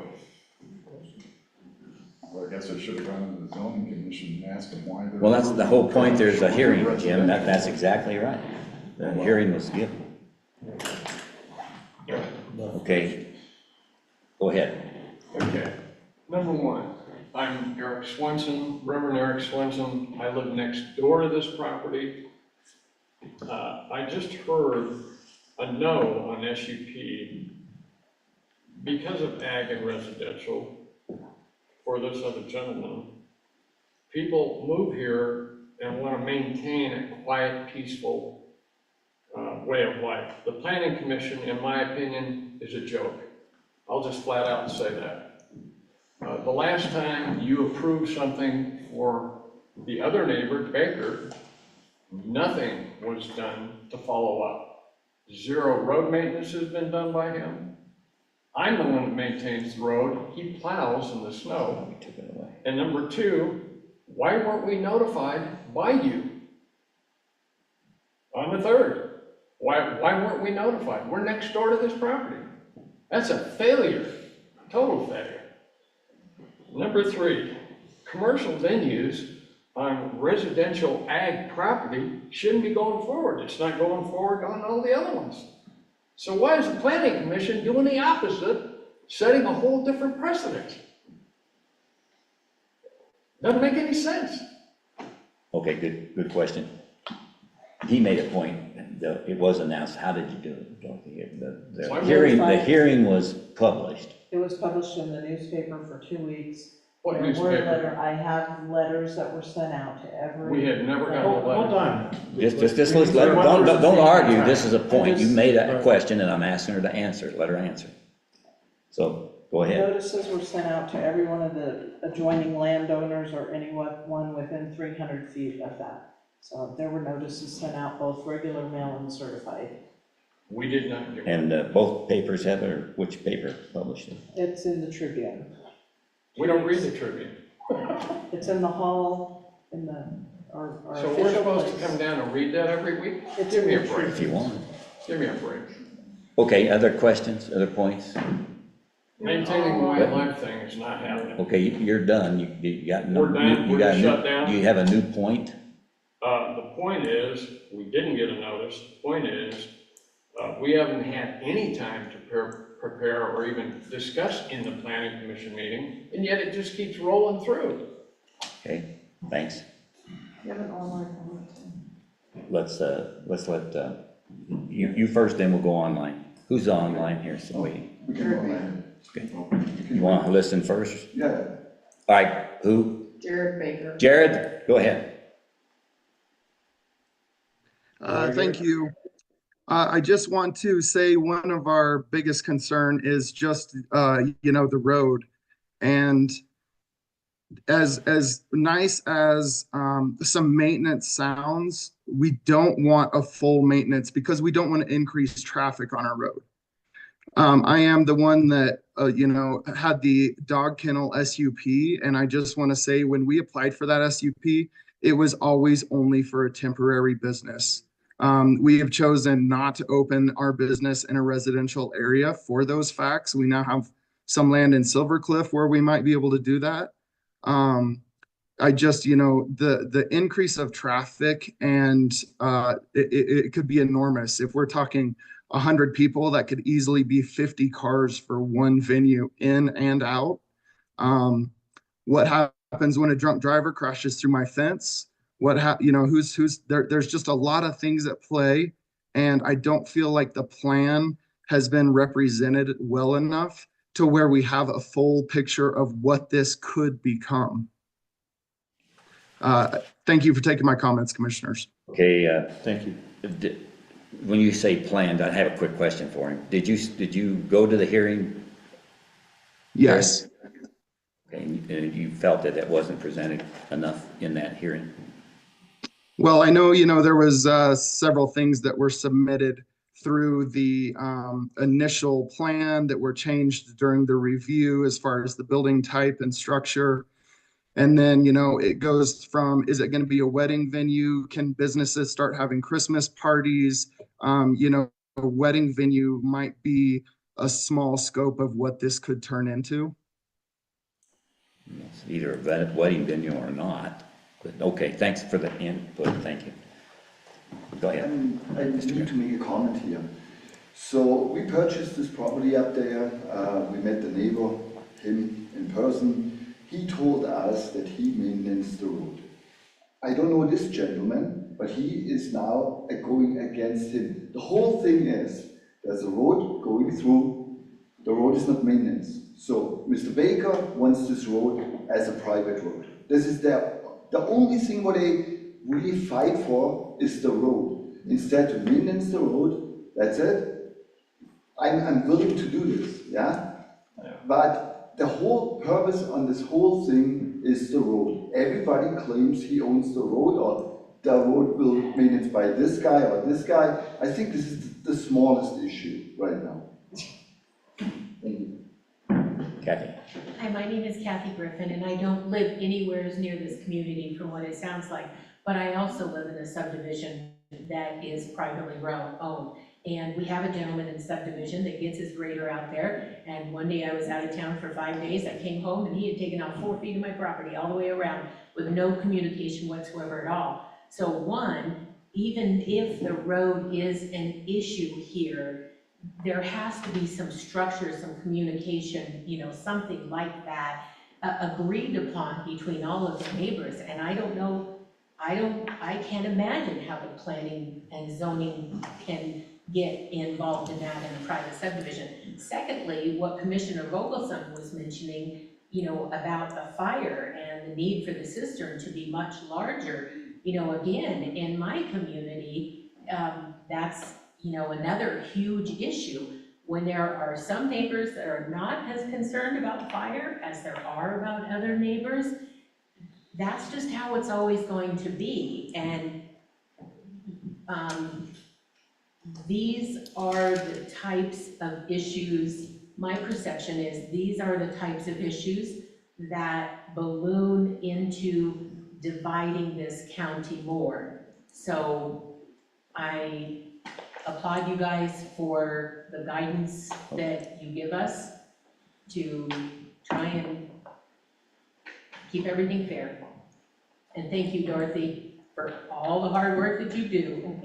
I think we need to table it. Yeah. Okay, thank you. Why? Neighbor didn't get notified, and the road exiting. Okay, Paul's suggesting we table it. I don't know if there's value in doing that or not.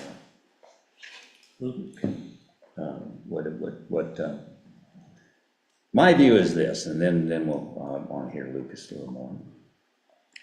We have a process to make sure everybody gets notice and has input. It's a hearing period. And the fact is, we have a process to get the hearing out to the people that can make it, that are affected. That process was followed. And if it's not adequate enough, the time to worry about that's not during the permit time. It's time to go when we revise the rules and regulations that we have to manage our county and the zoning. So that's an issue. If it is, we can work that. Dorothy will take that, and we can. We're always updating our processes. So and also we are a land use county by right. You don't have to apply for it unless it's a special use. So this special use is for wedding venues. And I'm sure, and if it didn't, I'm going to ask this question: how many weddings do you expect to have in the summer? Was that discussed in the board? What's your plan? And was that not adequate or not? That's my question. Yeah. So in order to help me, because what I see is I see 1, 2, 3, 4, 5, 6, 7 people that I'm going to list them off. We have Justin Giroux, Skip Norcross, Bill Donnelly, Mary Mowry, Darrell Winland, Mike Shields, and Keith Hood, all of which are very well versed in agricultural residential land use and know the county very, very well, and are good citizens that care about doing this. And they came up with the conditions. I didn't, and you didn't, they did, to make sure that it could be looked.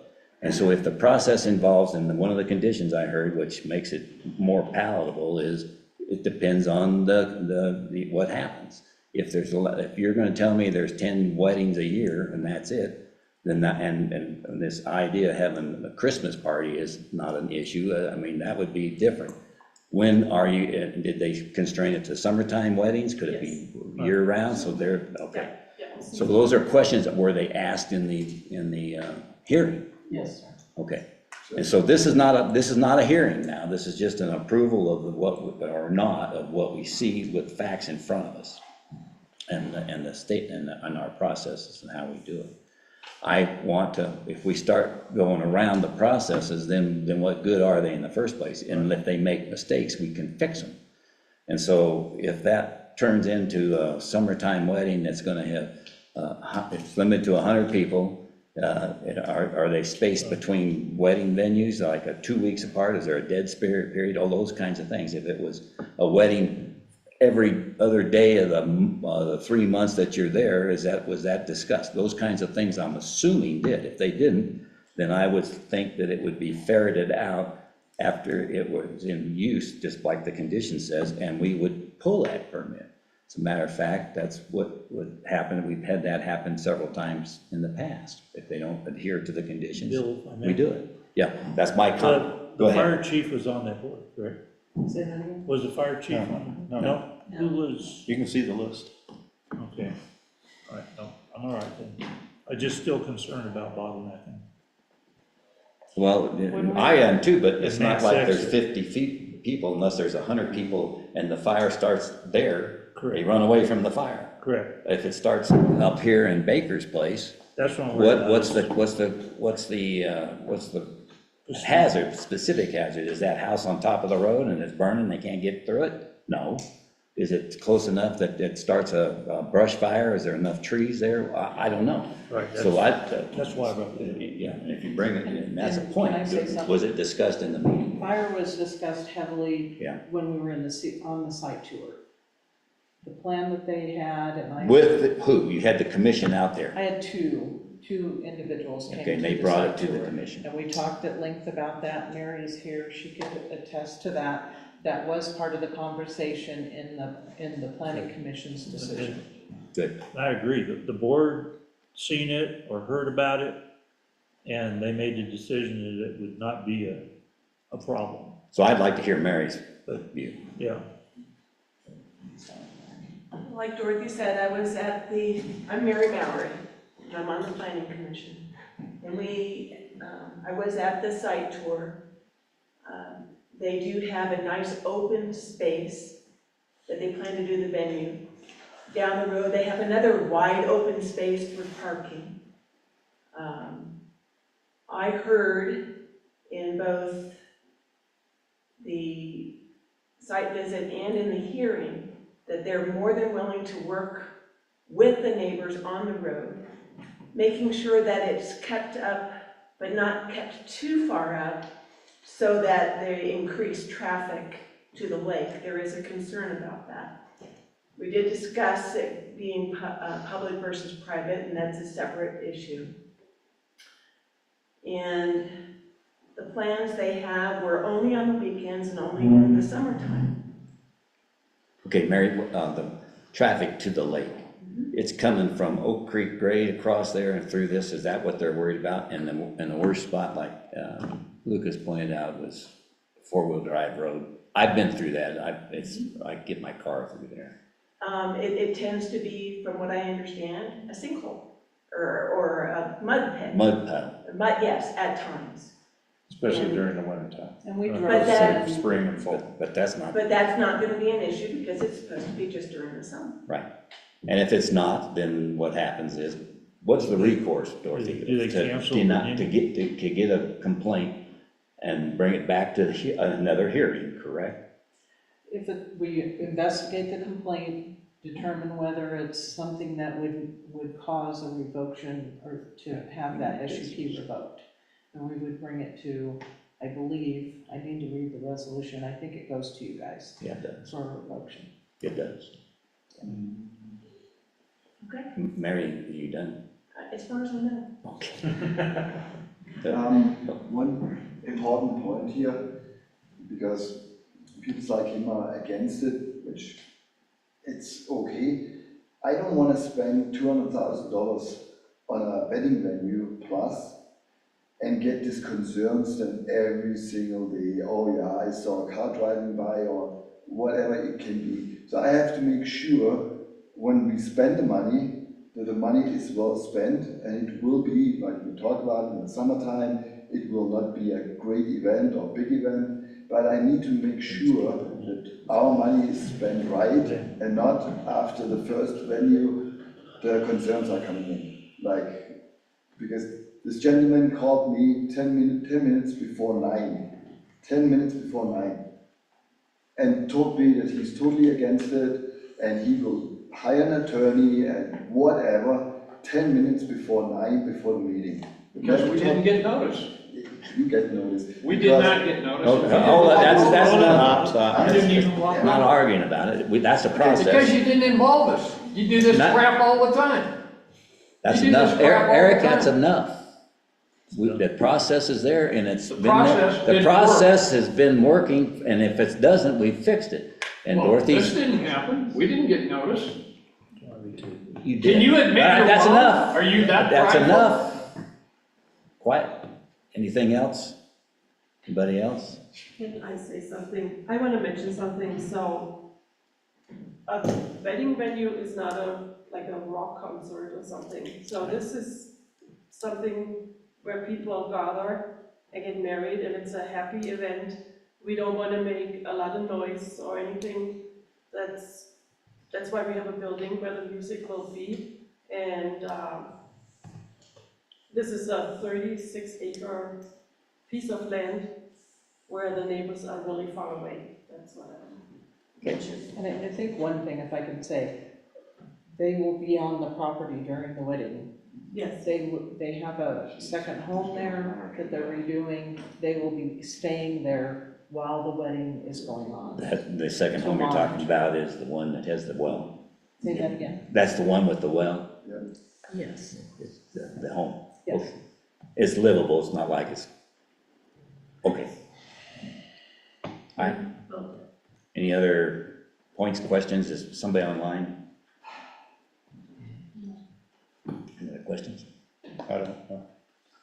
No, I'm done. Okay, then I'll call for the vote.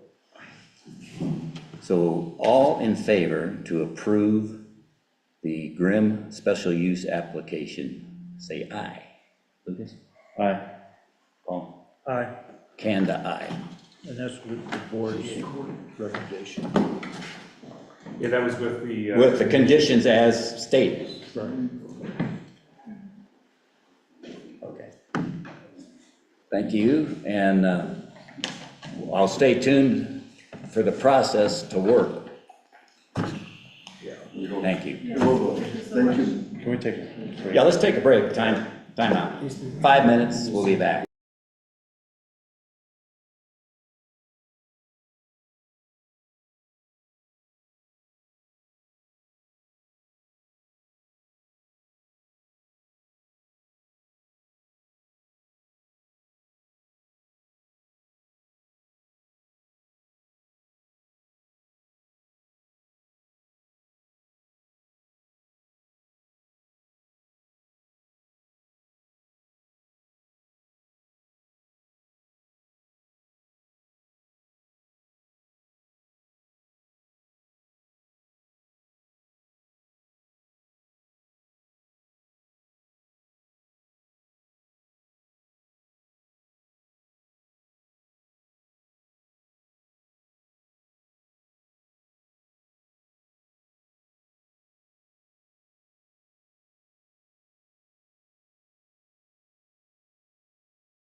that one.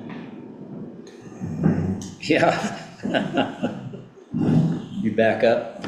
Okay, we're back in business and we're gonna resume our meeting. And the next item on the agenda is request to place a moratorium on short-term rentals. And this will be a request from, who is? I'll do it. Who was supposed to be here? I thought maybe Keith would join us, but I'll go ahead and do it.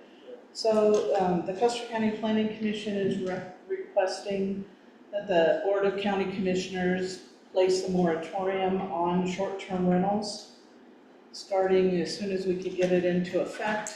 We do not currently have any STR applications in process. They would like this to go through January of 2026.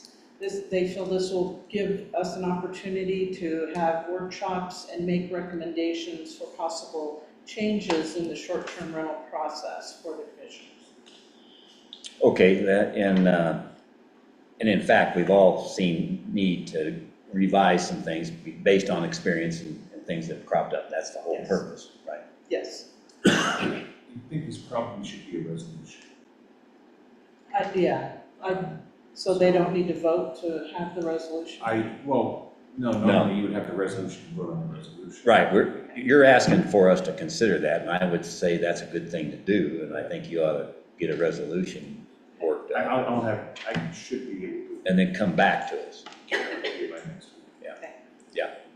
I agree, we need to update a lot of things. Let's put it on the end of the month when you're here. Yeah, and if I may add to that, we have a few areas that are already getting populated in a certain, I don't want to say zone, but certain community. And we want time to deal with that, so that's what this also helps us with. So yeah, let's. I understand the process. Right, so what we'll do, you brought it, it's a request to consider doing that. So in order to do that, we need to go get a resolution lined out based on what you want to have in the resolution. So we'll put it on the March 27th agenda and have a resolution. Okay. Thank you. Is there any discussion on that or not? No. Okay, that works, that makes sense. And now we can go back into the top of the agenda here. Workforce Housing Committee bylaw change. Okay. Okay, Workforce Housing Committee, during the 3/6/25 meeting of the Custer County Workforce Housing Committee, it was resolved by unanimous motion that we wish to amend the committee's bylaws to delete the reference to a specific day of the month for our meetings. This simplifies changing that date as needed. The required change is shown below and also in the attached bylaws document. So it used to read, meetings shall be held on the second Wednesday of the month unless public notice by posting BOCC designated space is given for any change and all members are notified. It's going to change to reading, meetings shall be held, meetings shall be held monthly unless public notice by posting and BOCC designated space is given for any change and all members are notified. So. Makes sense. I will make the motion that we accept the changes to the bylaws of the Workforce Housing Committee. I'll second that motion. Okay, it's been moved and seconded to accept the change in the Workforce Housing bylaw. Any comments, any other discussion? No, I think it was a good thing, then we can change it as needed, so. Anybody out here in public? Comments? Any online? Okay, hearing none, I'll call for the vote. All in favor of approving the change in the Workforce Housing bylaws as presented, say aye. Lucas? Aye. Olson, aye. Kanda, aye. Okay. Next up, road bridge roller. So our roller, it's the steel drum roller. The engine has gone. So a new engine's roughly $21,000, and it includes some of Dan's time to repair that. In that, we also have figured out that the differential on the drive wheels they don't know the last time it worked. So that's out as well. We don't have a price on what it's gonna take to fix that.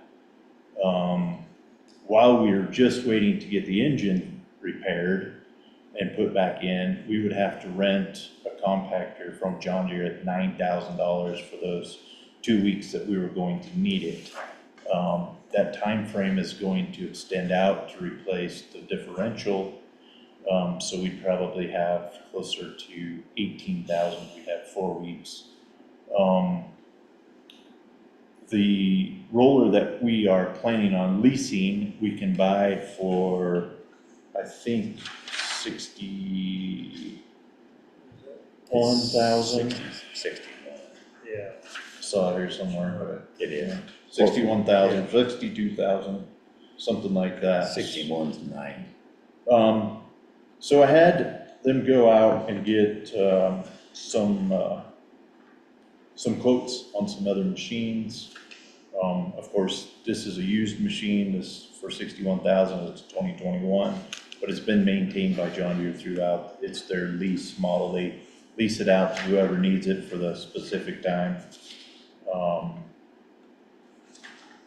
So we've gone out, there's another 2021, it's not as wide as ours, and it's $70,000 with 1,200 hours. So it's got more time on it? So it's got 1,200 hours. The one that we're looking at,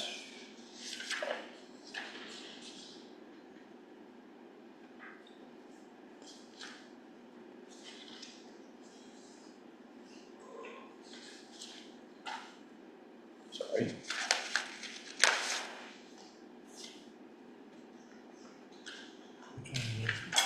One that he want to buy.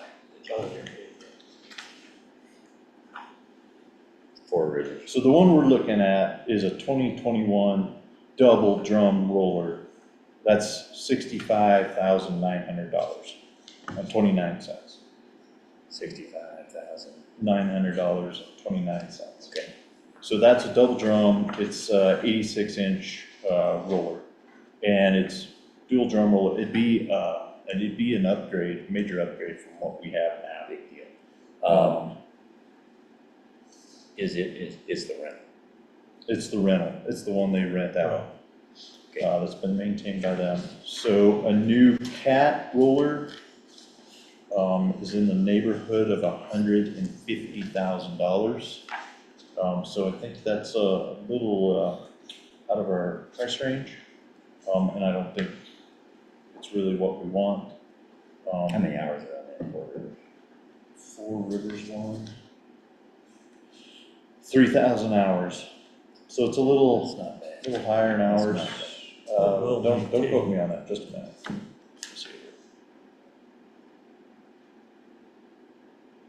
I actually don't know.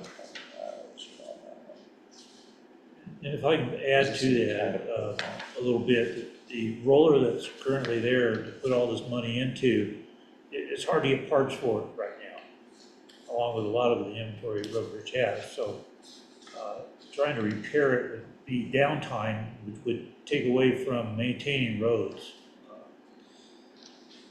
Just a little bit while he's looking, when we put the road base down on the road, if we just wheel pack it with a truck or whatever, it only does about half of the packing that's needed. So we bring the roller out and we compact it with vibration, and what it does is it sets that road base to the road. And it lasts better, it repels water, doesn't make mud, and so there's 2 types of rollers, there's a drum and a pneumatic. but if you have it shut down for a month waiting for parts, then road maintenance doesn't get done. We're getting ready to go into the fast time of fixing roads about next month. And that's where this comes in, So that brings where up a the good need point. is at. So that means we have to act sooner than later. So where's the money coming from? So the money would come out of capital improvement cash reserves. And then when we sell this compactor for whatever we get for it, we'll go back into capital reserve cash, or capital reserve funds, so. Yeah, and I think this would probably be a prime thing that a contractor would like to buy, fix. Yeah, that's Put it out another for thing, I know he's talking a little low, but another thing with the current roller, if it goes into a cell and everything, people that use one 3 times a year as a contractor, this would be something that they'd be looking at to purchase. So because of the parts and everything, you don't have the wear and tear of using it for 4 months of the road season. So you can see the difference between that. So it still has a value, but really not on a daily basis. That makes sense. I wish I had the hours on that. I thought it was around 1,200, but I'm not. With 11, Just don't have it. correctly. But other single roller pricing we got is Dynapack 28 hours in Pueblo for 94,000. A Wacker Newson with 1,100 hours on it in Denver for 70,000. And a Dynapack 404 hours in Phoenix for 84,000. And most of those were also rear wheel units that had the rubber tires on it, and it was. We've already got We can't, it's hard, it makes it harder for us to roll the asphalt, so. Well, and you see it on the side of the road where it looks like a zipper, or whatever you call it. Looks like a speed bump, a speed What track. do they call the ripples on the road? I forget what it's called. Anyway. It's called wake you up. Rumble strips. Rumble yeah. strip, keep you But up. we create our own rumble strips with that because it's actually divots into the roadway, which Actually causes hurts the ice canvas. to build Breaks the up and shape. it breaks down the asphalt we put on the edges. So it's kind of a. You have to have a steel drum, and we have to have both, actually. Correct. Go ahead, did you have something? No. All right, They would take care of my brain for. I move that we move ahead and work the rental. Correct. We purchased the Purchase that rental unit from, Four Rivers. yes, That's my motion. okay, I'll second. Okay, it's been moved and seconded that we purchase that soon, right? Is it available now? It's available. It's available now. Yeah. Okay, because it needs to go out now. Okay, before that, any other comments out here with Jim? Jim Shaplin, I agree, it sounds like what you've got now needs to go away, it's had its life. Have you looked into a long-term rental? Is that, would that be practical that way? So it's 9,000 for 2 weeks, and I know that's a short amount of time. Long-term rental stuff, there ought to be a whole different way. We've looked at it with other equipment, we haven't done it with rollers before, but the long-term rental is like a month or 2 at a time is how they do it, because they want to maintain it. And that gets expensive. The belly dumps or belly scrapers that we got were like $25,000 a month. This would be a lot less. Yeah, that would not be practical. Probably, even if we went down to, let's say, $5,000 a week, or something like 5,000 every 2 weeks, in 24 weeks of summer, we've got roughly $60,000 in rental fees. Last year. Does that math make sense? 5,000 for every 2 weeks times 24 weeks, yeah, we're sitting at about $60,000. 264. So. Kathy? Any idea, this Kathy Griffin, any idea what the expectancy is on this rental unit that you're looking at purchasing? So our unit right now is a 97, and I don't know if we bought it new in 97 or it was used in 97, or I mean, used later on, and we bought it, say, in 2000, but it sounds like we bought it in 1987, and we've had it since then. This is relatively new in the vernacular of equipment world. It's got the load time on it, and it's a 2021, is that what you said? Yes. 4 years old. And I just don't know, maybe Paul that has some practical experience with this equipment. I'm almost 67 years old. What they build today doesn't necessarily last as long as what they built 30, 40 years ago. So even saying, no, it's a 2021, do we expect it to last the almost 50 years that this one has lasted? To answer that, if you just go out on an auction and you're buying a piece of equipment, you have no idea, unless they have the maintenance records with it, Right, I understand John Deere's. This is a dealer. This is, Right. this is a big deal because it's Right. been maintained or they can't rent it. Right, but the piece of equipment itself, do these? So if you rented a car at an airport, as soon as it comes back to the rental agency, they do unless it's just been maintained, Right. they will do a complete maintenance on it. They don't know what the next person renting it's gonna drive across country. So we have no So- idea how long this one's gonna last. No, because I It's think on, to a certain ain't it? degree, we're gonna end up using this more because we're gonna be using it more because it's gonna give us better compacted roads. And it'll make the life of the road longer and it makes it a lot cheaper for us to do more roads that way because I always want that. Okay, Jim, you got a quick one? Quick one. How long have you known that the engine of the old one was trashed? About 4 days, it started knocking. Right. Yeah, about 3-4 days ago. So it just blew blew up the on it. top end out. It's only a 3-cylinder engine, it's a Dynapack. Okay, so It's gone. it's not done. like something that, No, We've been, No.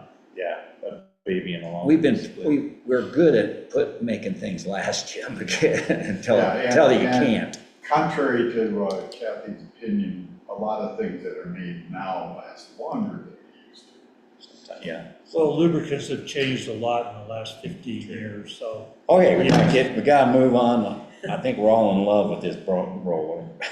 So, I wouldn't go that. I'll call for the vote. All in favor of the proposed Four Rivers roller, say aye. Aye.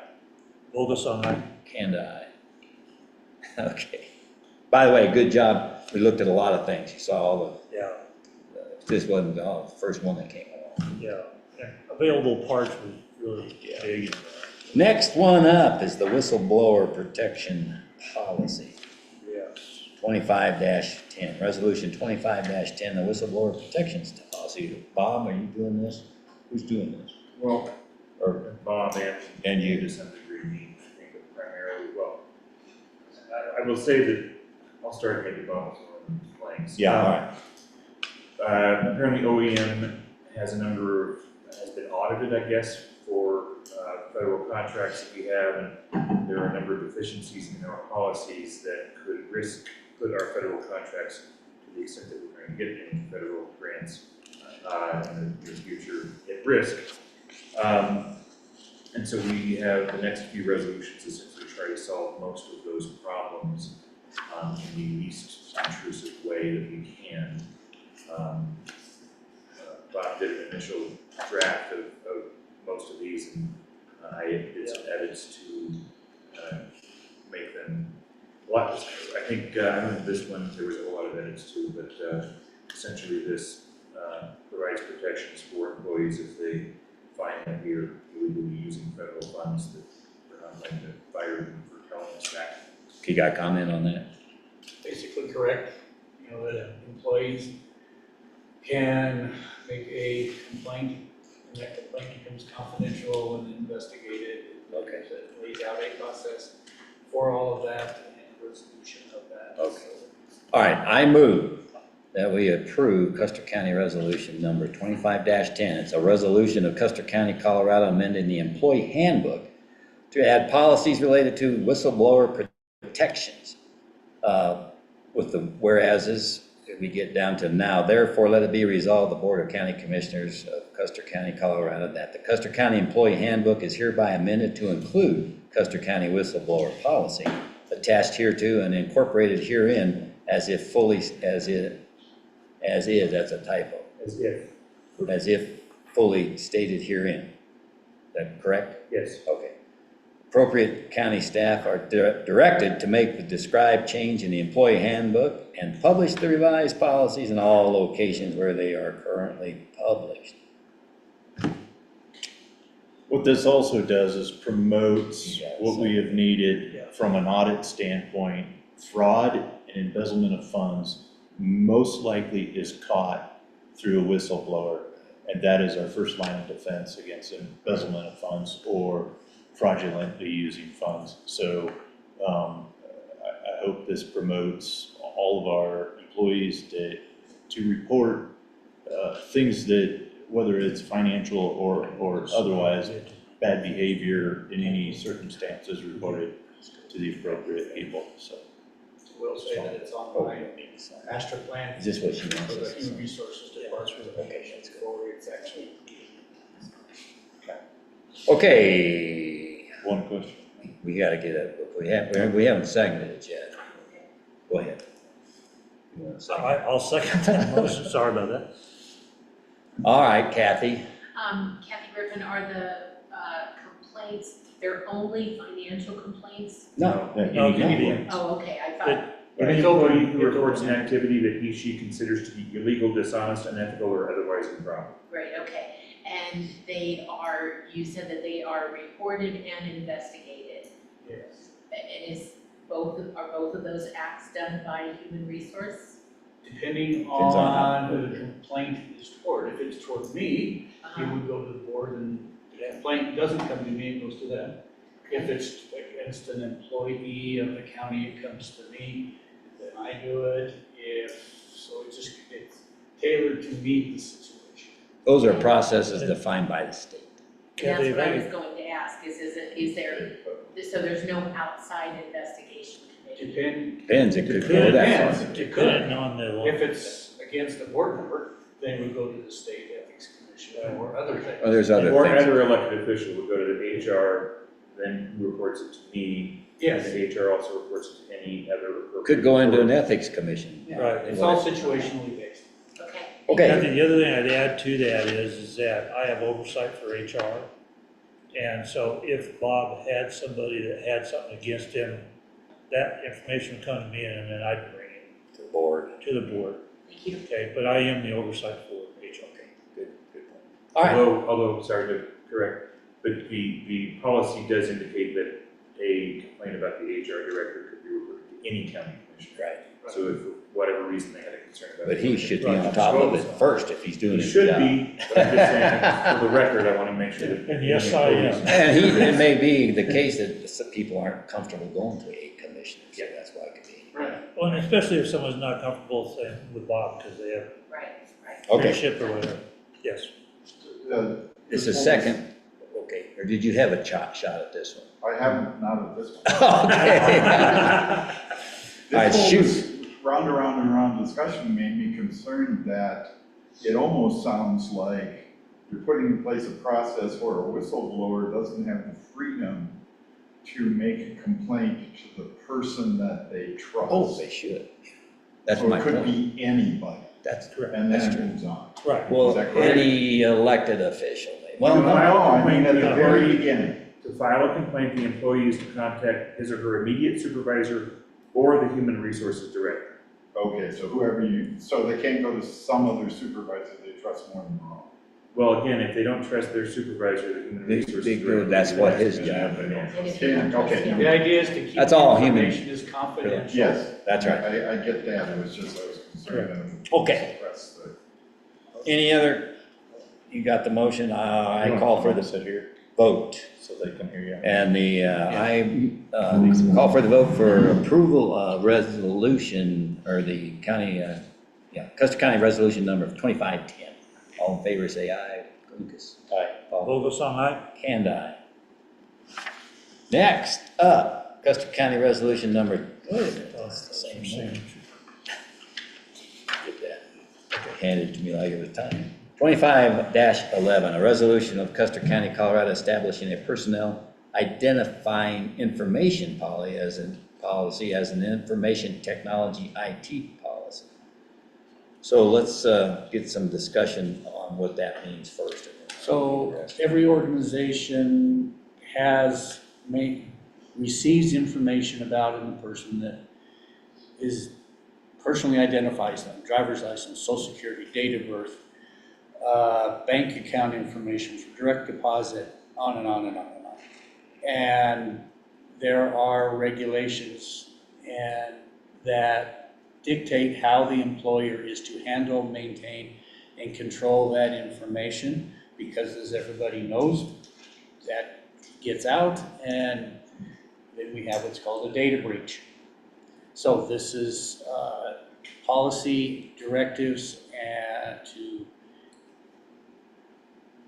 state how we will maintain that information, how it's to be stored, what happens if that information, we lose containment of it, and all of that. So that's the purpose of this. One, most grants require it, and two, it's good practice, and there is actual federal laws that say you should have something in place like this. Okay, let me make a comment, but I'm gonna ask Dan to comment.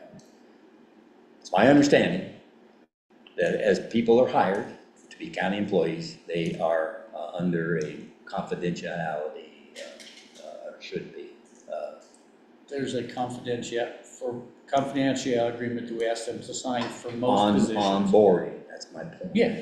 Okay, is that now, Dan, does this cover, in fact, each employee should know that if they need to be discreet about a lot of things, and that needs to be described somewhere in policy, who briefs who. Well, I don't know, to the extent that the discretion that you're discussing doesn't involve PII, right, personally identifiable information, then this policy would not cover it. Right. That's a whole separate issue where individuals should be cognizant of the privacy concerns and confidentiality concerns in the agreement that Bob talked about. And all these This places. is this covered, in fact, most of this is covered by state and federal law, and we have to do it anyway. Right. But we're required under some of these federal grants to have a policy that essentially says, yes, we will do what we're supposed to do. So that's why we have this. Okay. This is so copies of driver's licenses, I-9 forms, social security numbers are not used in any communication that between us. We are storing people's personal identification digitally or on hard copy paper safely and protecting what the federal and state guidelines say that we're doing. All we're saying is, yes, we're gonna follow this because we're gonna go after grants and the grants require us to follow it. And it also has a great deal to do with what happens if someone does, for instance, hack a computer and get access to information they should have access to. Right. How we address that, how we notify people affected by that, how we have to notify the Attorney General of that. And that could happen from an outside source or an inside source, right? Yeah. Okay. All right, so I will move that we approve resolution, Custer County Resolution number 2511, a resolution of Custer County, Colorado, establishing a personnel identifying information policy as an information technology IT policy. As the whereas go on, now therefore let it be resolved that the County Board of Commissioners of Custer County, Colorado, that the Custer County information IT policies are hereby amended to include the addendum for personnel identifying information attached hereto and incorporated herein as if fully stated herein. Appropriate county, number 2, appropriate county staff are directed to make the described change in the IT policies and publish the revised policies in all locations where they are currently published. Are we sure that that's adequate? That's just a quick question. Yeah. As opposed to where we have them now is good enough. Well, I mean, that's a bare minimum. If someone feels that Something else we can add. we could provide a notice to all of the county employees that we've adopted this policy to do that. This doesn't restrict it to just that. Okay, that's good. Got a second? I'll second. Okay, any other discussion? Been moved and seconded to adopt resolution number 2511. No discussion. No discussion? Anybody else? Comments? Hearing none. Call for the vote. All in favor of approving resolution number 2511, Lucas. Aye. Vogelsong, aye. Kanda. Okay, we're on a roll. Yep. Resolution 2512, is that the next one? Yep. Yeah. Yep. Resolution of Custer County, Colorado, establishing a grant oversight policy within the Department of Emergency Management. It's got a description. I can take a run at it, not necessarily in my big house. So for grants, in this particular case, they had some requested for, because they receive grants, and it's how those grants are on the finance side, processed and procured and managed and tracked. It's just an addendum to the current purchasing policy. And this fills in a hole from what I understand and things we haven't done in the past, and cleaning up how we track grants and understand the money and where it comes I think from. it will help with that, yes. And I don't know that it's necessarily things we haven't done in the past, it's just that we haven't had it clearly defined in a policy in the past.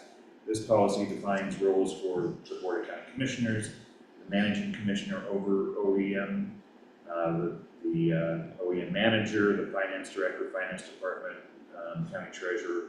All of those have different roles that are defined within this policy. Yeah. Okay. On number 2, this isn't an IT policy, this is more a finance policy, maybe, right? Where does this? It says IT. Number 2. That's probably a typo, is quite frankly. That's a bad. Okay. Yep, that's a typo, is what that is. I was trying to do a bunch of these all at once. You did it very fast. You did Good catch. So that should be amended to say OEM. Okay. You need to get the AI guy on this. All right. Need a motion? Yeah. I'll make a motion to approve Custer County Resolution number 25-12, resolution of Custer County, Colorado, establishing a grant oversight policy within the Department of Emergency Management. Now therefore let it be resolved by the Board of County Commissioners for Custer County, Colorado, that 1, a policy for the Custer County Department of Emergency Management is hereby adopted to address a grant oversight structure attached hereto and incorporated herein as if fully stated herein. Number 2, appropriate county staff are directed to make the described change in the OEM policies and publish the revised policies in all locations where they are currently published. I'll second it. Say it's been moved and seconded to approve resolution number 2512 as read. Any comments? Up here first. No, it is as read. He read it. He read it. Yeah, oh, you read it? Yeah. Anything up there more? I don't either. Kathy, you got a comment? Is OEM the only department in Custer County that receives federal grants? No, but this is specifically.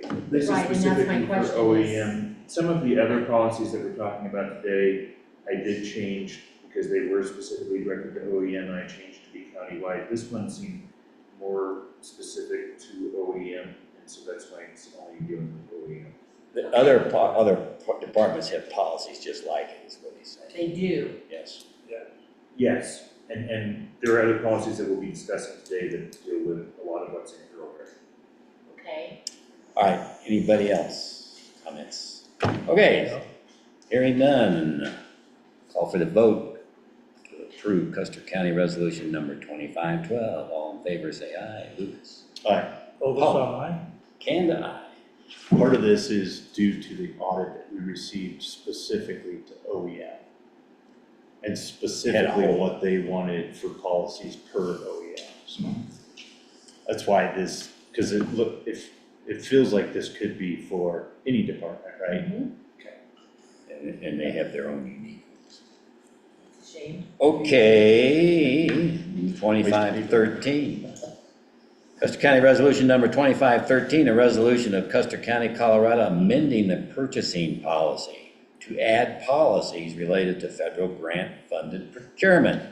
So let's get a hearing on that. So we have a purchase policy already, the county has one.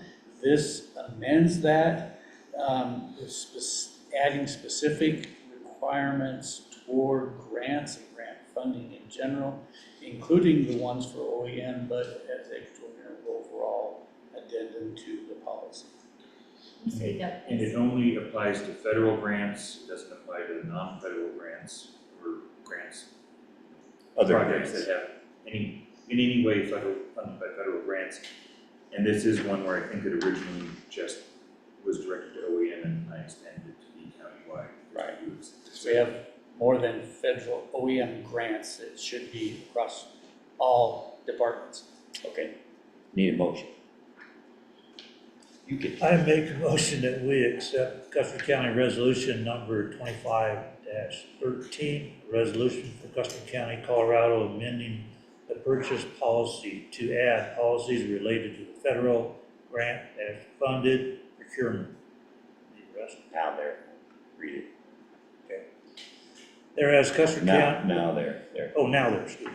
Now therefore, let it be resolved by the Board of County Commissioners for Custer County, Colorado, that Custer County purchasing policies are hereby amended to include the addendum for federal procurement compliance attached here to and incorporated herein as if fully stated herein.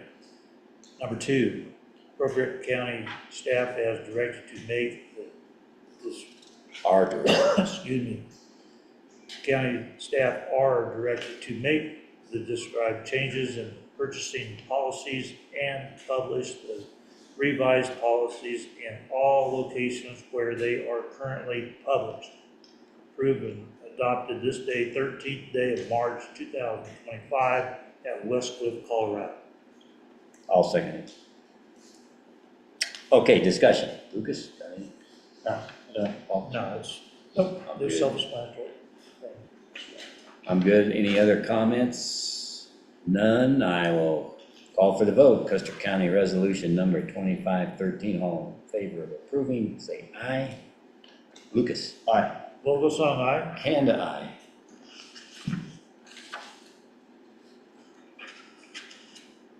Okay, Custer County Resolution number 2514. Man, this year's only 3 months old and we got 14 resolutions. A resolution of Custer County, Colorado, amending the equipment management policy to add policies related to equipment purchased under federal funds, with federal funds. Now therefore, let it be resolved, the Board of Custer County Commissioners for Custer County, Colorado, that the Custer County equipment management policies are hereby amended to include the amendment for federally purchased equipment attached hereto and incorporated herein as a fully stated herein. Appropriate county staff are directed to make the described change in the equipment management policies and publish the revised policies in all locations where they are currently published. Got a comment? It came out as part of the grants we've been talking about. However, it has far-reaching implications beyond the OEM because we have other federal grants that purchase equipment, and this establishes how the county will maintain and pay for and track all the funding and all that stuff. It's for safeguarding equipment maintenance, the use and disposition of it, compliance and enforcement. Our federal tax dollars have paid for it, and how are we going to maintain it and keep it up and take care of it, basically. Anything to add, Dave? No, it's just there's federal regulations that deal with whether it's purchased by federal funds. They just want to make sure that we're not taking it and selling it somewhere else for profit, throwing off with the money. I want to do say, and I know you guys aren't seeing this, but we're doing this all by the CFRs and all of our policies, so people can't go, or so we're transparent. You can go, you can look at it. This is why we're doing these things, and it's, hey, we need more detail. Why are we supposed to do this? So just wanted to make you guys, that's what we're trying to do. That's why Dan's spending time on it. Robert's spending time on it. So just want you guys to be aware of that. Okay. No. Do we have a first? I so move that we do as I read. Okay. All right. That makes it easy. I don't want to repeat it. One second. We're going to repeat it again. You started with I moved that we had. Yeah. All right. I'll second. That's right. Because I didn't mean to read. I second. He seconded. Oh, good. Okay. Any other discussion before we read it again? Any comments? Good enough. Okay, therefore I call for the vote for Custer County Resolution number 2514, a resolution of Custer County, Colorado, amending the equipment policy, management policy to add policies related to the equipment purchased with federal funds. All in favor say aye. Aye. Paul. Vogelsong, aye. Kanda, aye. Okay, last one. Custer County Resolution Number 2515, a resolution of Custer County, Colorado, amending the purchasing policy to add policies related to the Davis-Bacon Act compliance. So give us some. Davis-Bacon Act is a federal law that stipulates that grant recipients of federal grants, how their subcontractors are paid and the level that they're paid at, and it's all tied to federally funded grant recipients who use those tax dollars to pay for labor. Okay. So it involves only federally funded construction projects, so that's important to keep in mind. But it does require that the contractors and subcontractors, for instance, pay at least the prevailing wage and fringe benefits as determined by the Department of Labor. And they have to have full competition for contracts and bids. Right. There's penalties if we don't comply, so. Yeah. Be open to bids from minority groups. Whatever is required. Okay, I need a motion. I'll make a motion to adopt Custer County Resolution number 2515, resolution of Custer County, Colorado, amending the purchasing policy to add policies related to Davis-Bacon Act compliance. Now therefore, let it be resolved by the Board of County Commissioners for Custer County, Colorado, that 1, the Custer County purchasing policies are hereby amended to include the addendum for Davis-Bacon Act compliance attached hereto and incorporated herein, as if fully stated herein. Number 2, appropriate county staff are directed to make the described change in the purchasing policies and publish the revised policies in all locations where they are currently published. Okay, comments? Kit? I have a question about Davis-Bacon as it applies to a project that is funded in many ways. Say you have it as partially federally funded, partially locally funded, partially privately funded. Do the Davis-Bacon wage scales and compensation scales apply to everyone who's employed in that project, whether they're actually being funded by federal or not? The grant itself, grant stipulations would give guidance to that, so it's hard to give a blanket answer. So I would refer to what the grant itself states. It scares me a little bit that you would have county employees that are gonna make Davis-Bacon wages on one project, but then the next one they don't, and they consider it a pay cut. I've seen that happen in other counties where they had a project and everybody local jumped in to get it done, but they considered Davis-Bacon for only, when it was only part of the fund. This wouldn't be county employees. They wouldn't be county Contractors. employees. I said contract. It's only contract. The contract employees, possibly as county employees, would not be covered under Davis-Bacon. Right. But if it is only partially funded, there are separations made as to who's getting paid out of what bucket of money. Yeah. It depends on the grant. Yeah. I mean, if part of the grant is federally funded, it's likely that those contractors are going to have to follow the prevailing wage requirements under Davis-Bacon. Right. So I can caution you to be very careful about drafting those contracts and grants. Yeah. Yes. Yes, absolutely. Yes. Thank you. Thanks for the question. Jim? Well, and that's why you're modifying the purchasing policy, because you're purchasing contracted labor. Correct. Yes. Okay, other comments? Good.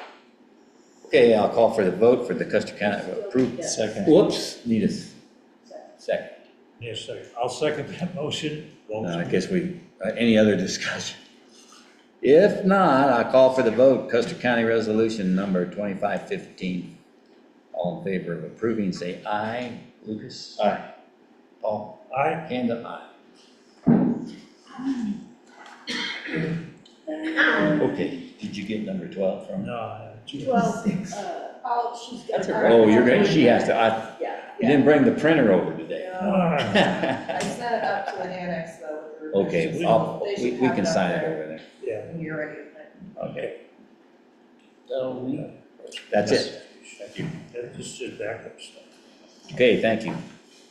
Okay, the last two items, there's actually two. What do we have on the calendar here? We've got the Natural Disaster Mitigation Enterprise Grant. You got that one. Oh, that's- Robin's here. That's Bill. Oh, come on up, Oh, Robin. Robin. Sorry, I was looking right past her. Come here, Robin. She snuck in. Thank you very much for all the work on the policies. That is really important to the county under those federal. Okay, speak loudly that way. Yeah. Oh, okay. And to us, directed to us, but make sure they can hear. For both sides. Literally talk out both sides of your mouth. Yeah. Try not to. Okay, this is an enterprise grant. Describe it real quick. We don't have a lot of time, but bring it up, what happened and why we're doing this. Okay, well, imagine a world here in Custer County where all the roads are mitigated. We don't have brush and trees and things in that easement. So with that in mind, we have an opportunity to apply for a grant from the state. It is not federal funded, it is money sitting in the bank. And where this money comes from is on your property taxes, or property insurance and other things, you pay a $2 fee. This started back in July of 2023. Now they've amassed the money and they put it there so they could have grants go out in the state of Colorado to do natural disaster mitigation work. The highest hazard in Custer County and in Colorado is wildfire. So I've put together a phased project over 3 years that will start with the evacuation map that our sheriff put together. It will take that map, calculate how many people live in that area, to look at the roads and see what do we have as far as population density, and do we need to look at choke points, and then also put together a written evacuation plan. So we not only have an interactive map that'll show us those choke points, and we can look and work with our fire department, our first responders, to see if there are turns that are difficult to get the trucks in. And also, if we have no brush on those roads, it'll be easier for those first responders to get there. So the second phase is to look at that road itself and take all of that brush, whatever the easement, the legal easement of that road, and then in any evacuation route, clear that brush. Then the third phase, getting down to the neighborhood level, working with neighborhoods that are on those evacuation routes and clearing the roads and easements around those for egress. So this is a matter of safety, life safety, looking at our roads, evacuation, and making sure we have that plan in writing. So the entire project over the 3 years would be $750,000 and would involve contracting a study for the evacuation, contracting additional workers to get out and get rid of that brush, and then subcontractors to work in the neighborhoods. So it really encompasses 3 different areas of planning, response at all the county roads that are evacuation routes, and then neighborhoods on those routes. Now, you might want to explain that money's available for 3 years. Correct. And it's a pay and get reimbursed as you go, pay by the drink. And there are 2 grants. One is under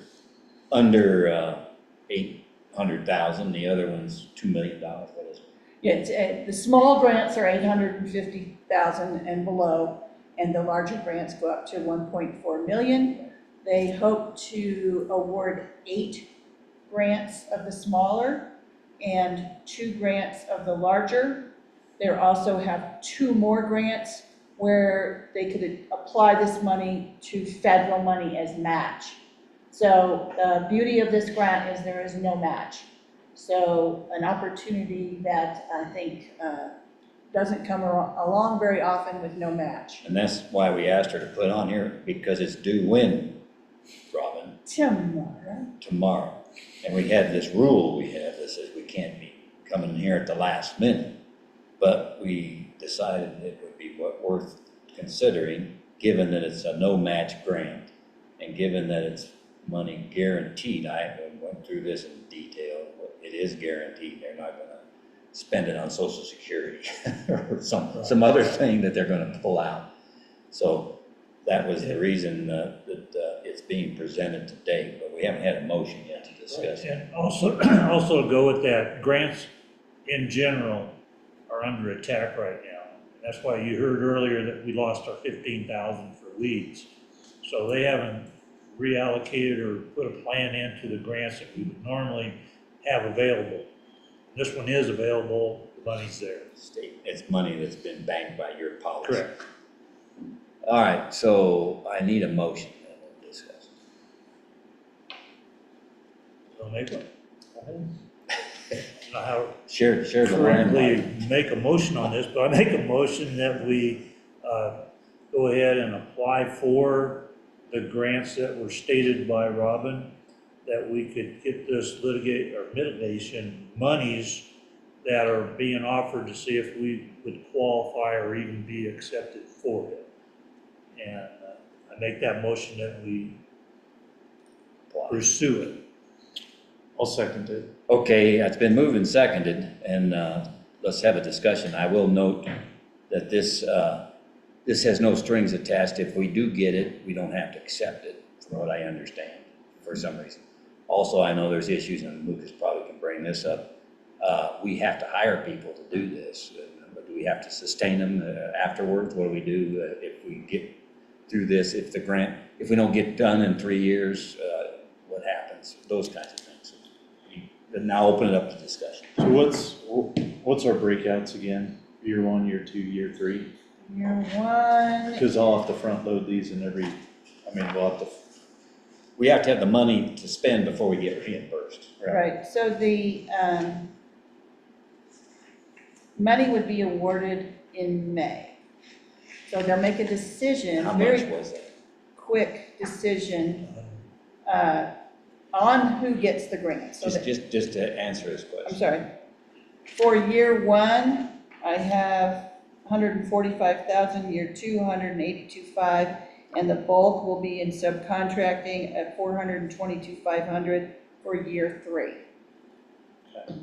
Now that's subject to change based on the evacuation study, how many miles we actually have of evacuation road. And we have the flexibility to move it. We do, and the way it's written is the priority, of course, is to get the planning done in year 1, the roads, the county roads to get done in year 2. And if we did not get those done, that could definitely bleed into year 3, and we would cut back on the neighborhood roads that would be on the evacuation route. Do they need, are they gonna award this in 3 different, for all 3 years? It'll be a Based full, upon our plan, or is it the full amount? full amount. So we gotta front the whole amount up front? No, Well, but they as you spend guarantee it. the full amount. They guarantee the full amount, and then as you spend it, you ask for reimbursement. There's 2 reporting periods per year, so it would make sense to request funds during that reporting period or before, depending on how large Well, you the, can't request it, you gotta spend it first. spend it and then request reimbursement. Because what we're gonna do is we're gonna restrict $750,000. And I'm hoping that we can restrict just by the year instead of Yeah. for the whole 3 years. We have to because we can't commit to it anymore. Right. Right, because you only budget 1 year, right? Mhm. So we would restrict, we're gonna take a guess. If it takes more than that, then we may be shorted that year. So in year 1, we have 30,000 for salary for a halftime mitigation specialist to run the project. 50,000 of revenue would come in from the grant to support the county through management and administration. And that would certainly pay for the finance and HR, the contracting, some of those things that were passed just a little bit ago on policy are going to be requests for proposals, that will be bids, that will need to follow those rules. In addition, there would be $145,000 for subcontracting and fuel. So really the 145,000 includes the 50,000 that we would be able to bill. Okay. Does that make sense? Yeah. Okay, we're gonna have to move on here. So it's been moved and seconded. You have any other thing to bring up? No, we Made a motion. I'm hoping that the project that we put there, because the $50,000, I'm not gonna need as much of that to manage this at a lower dollar amount than I will at a higher dollar amount. I won't need as much of the management and administration, until I'd rather see more of that money used up front to do actual mitigation. As we hire people to do this work or hire contractors, then our administration value is gonna go up. So maybe tweak those numbers, so maybe it's 15,000 the first year, and we go up based upon the dollar amount as we go. So on the application, do you have to sort it out that way, or we just? No, I only Okay. put together the 3-year budget to make it chunkable Okay, and that's good. That's all, that's what I thought. Okay. Yeah. So we got flexibility, so So we we don't got have to lock flexibility. in on something that. Absolutely, we Okay. need, the reimbursement, pay the cost before you can Right, get the we understand. reimbursement. All right, Paul, you got anything to add? No. I don't either. No discussion, any questions out here, Just a real quick? question about the time, you said this is a 3-phase, so year 1 with doing the evacuation route planning, mapping, that kind of stuff, That's what she conceives. It could change once we get started. okay? So that would happen like over this summer, and then maybe next summer, the mitigation? And I'm just saying summers because that's the time of year that It could you be, can't do the work? yeah. Okay, all right. Other questions? We did talk about if we can move this project faster, let's say the weather just holds on, move this along Do faster. as fast as we can. Yeah. Okay, call for the vote. All in favor of applying for the, what's it called? The enterprise grant application for 2025, say aye. Aye. Vogelsong, aye? Kanda, aye.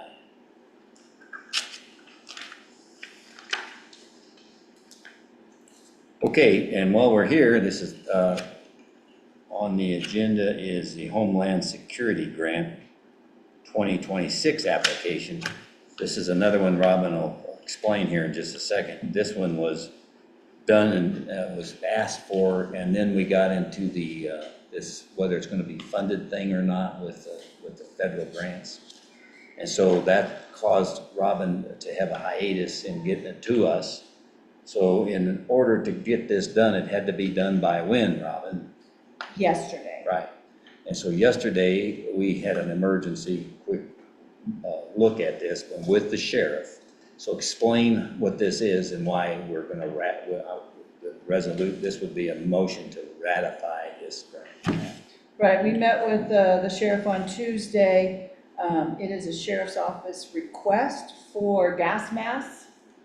It is for 21 gas masks and a filter that would respond to any kind of chemical, biological, radiological, or Smoke. nuclear, or explosion. So the sea-burning, bad stuff that might happen, having that available for not only the deputies, but also for the posse.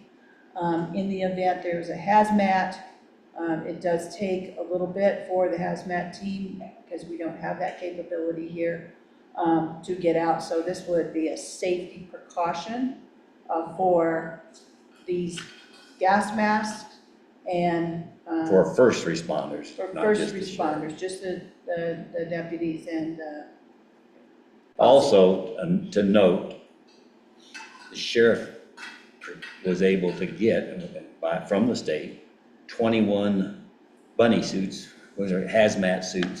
Zip suits, Zip, to protect them, and this Right. goes complementary with the mask, so you can actually walk into a hazardous area.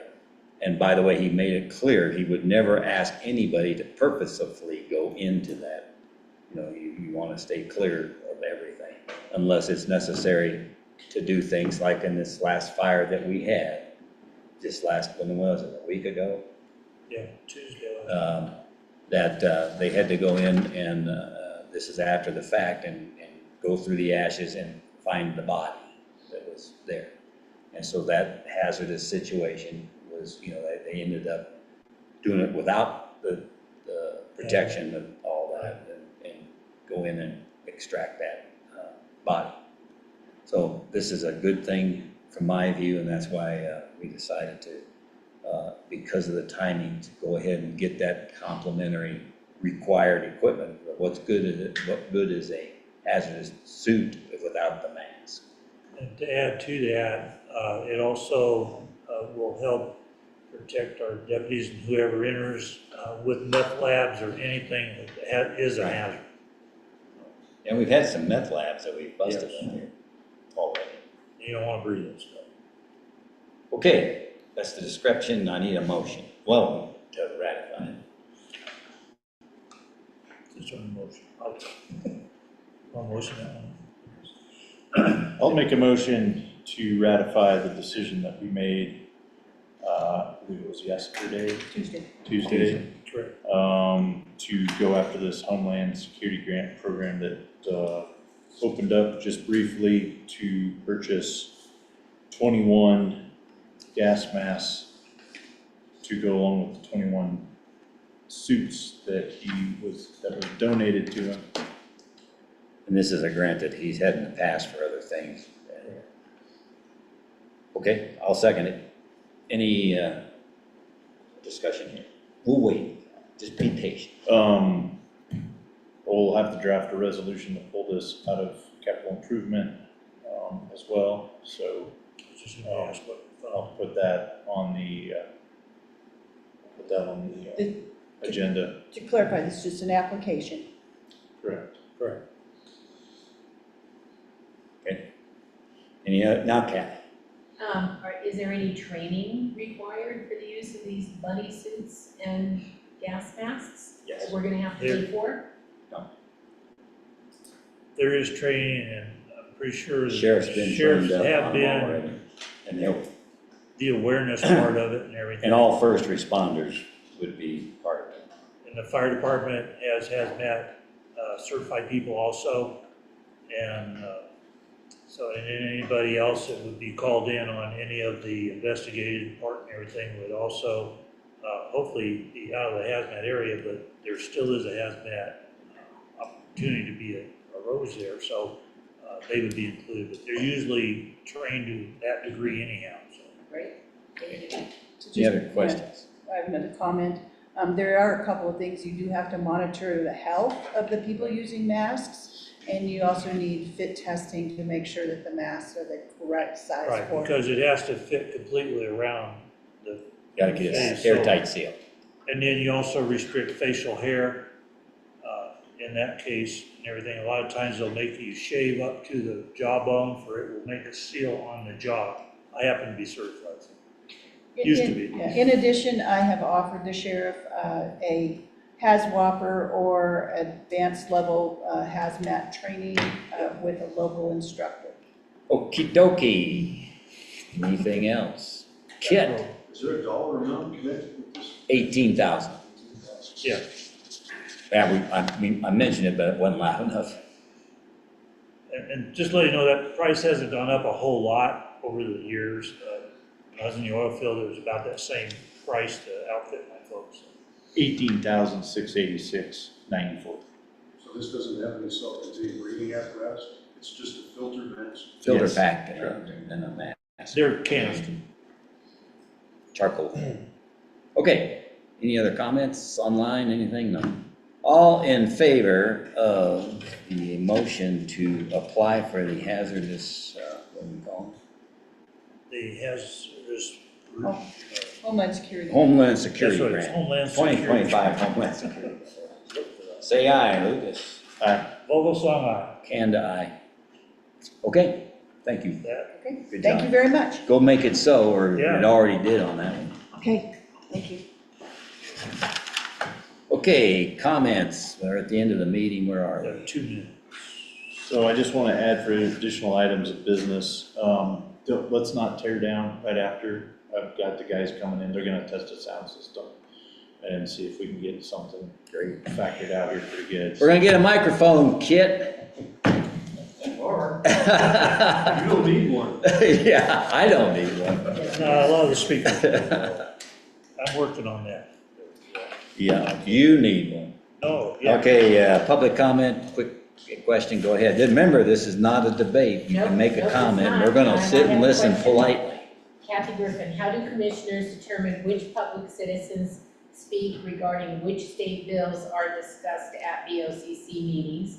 Is one question, and a comment is, I believe that I heard Robert talking about a non-disclosure agreement with employees, and I just would invite you to consider having volunteers be aware of something like that as well. Good comments. Okay, thanks. Sure. Anybody else? It looks like you have one online. Who is it? Sue Pittman. Sue Pittman, can you hear it? Is, No? Okay. what? She waved. Oh, she waved? It was just waving goodbye? No, no, I'm not waving goodbye. Oh, there she is. I just had to unmute.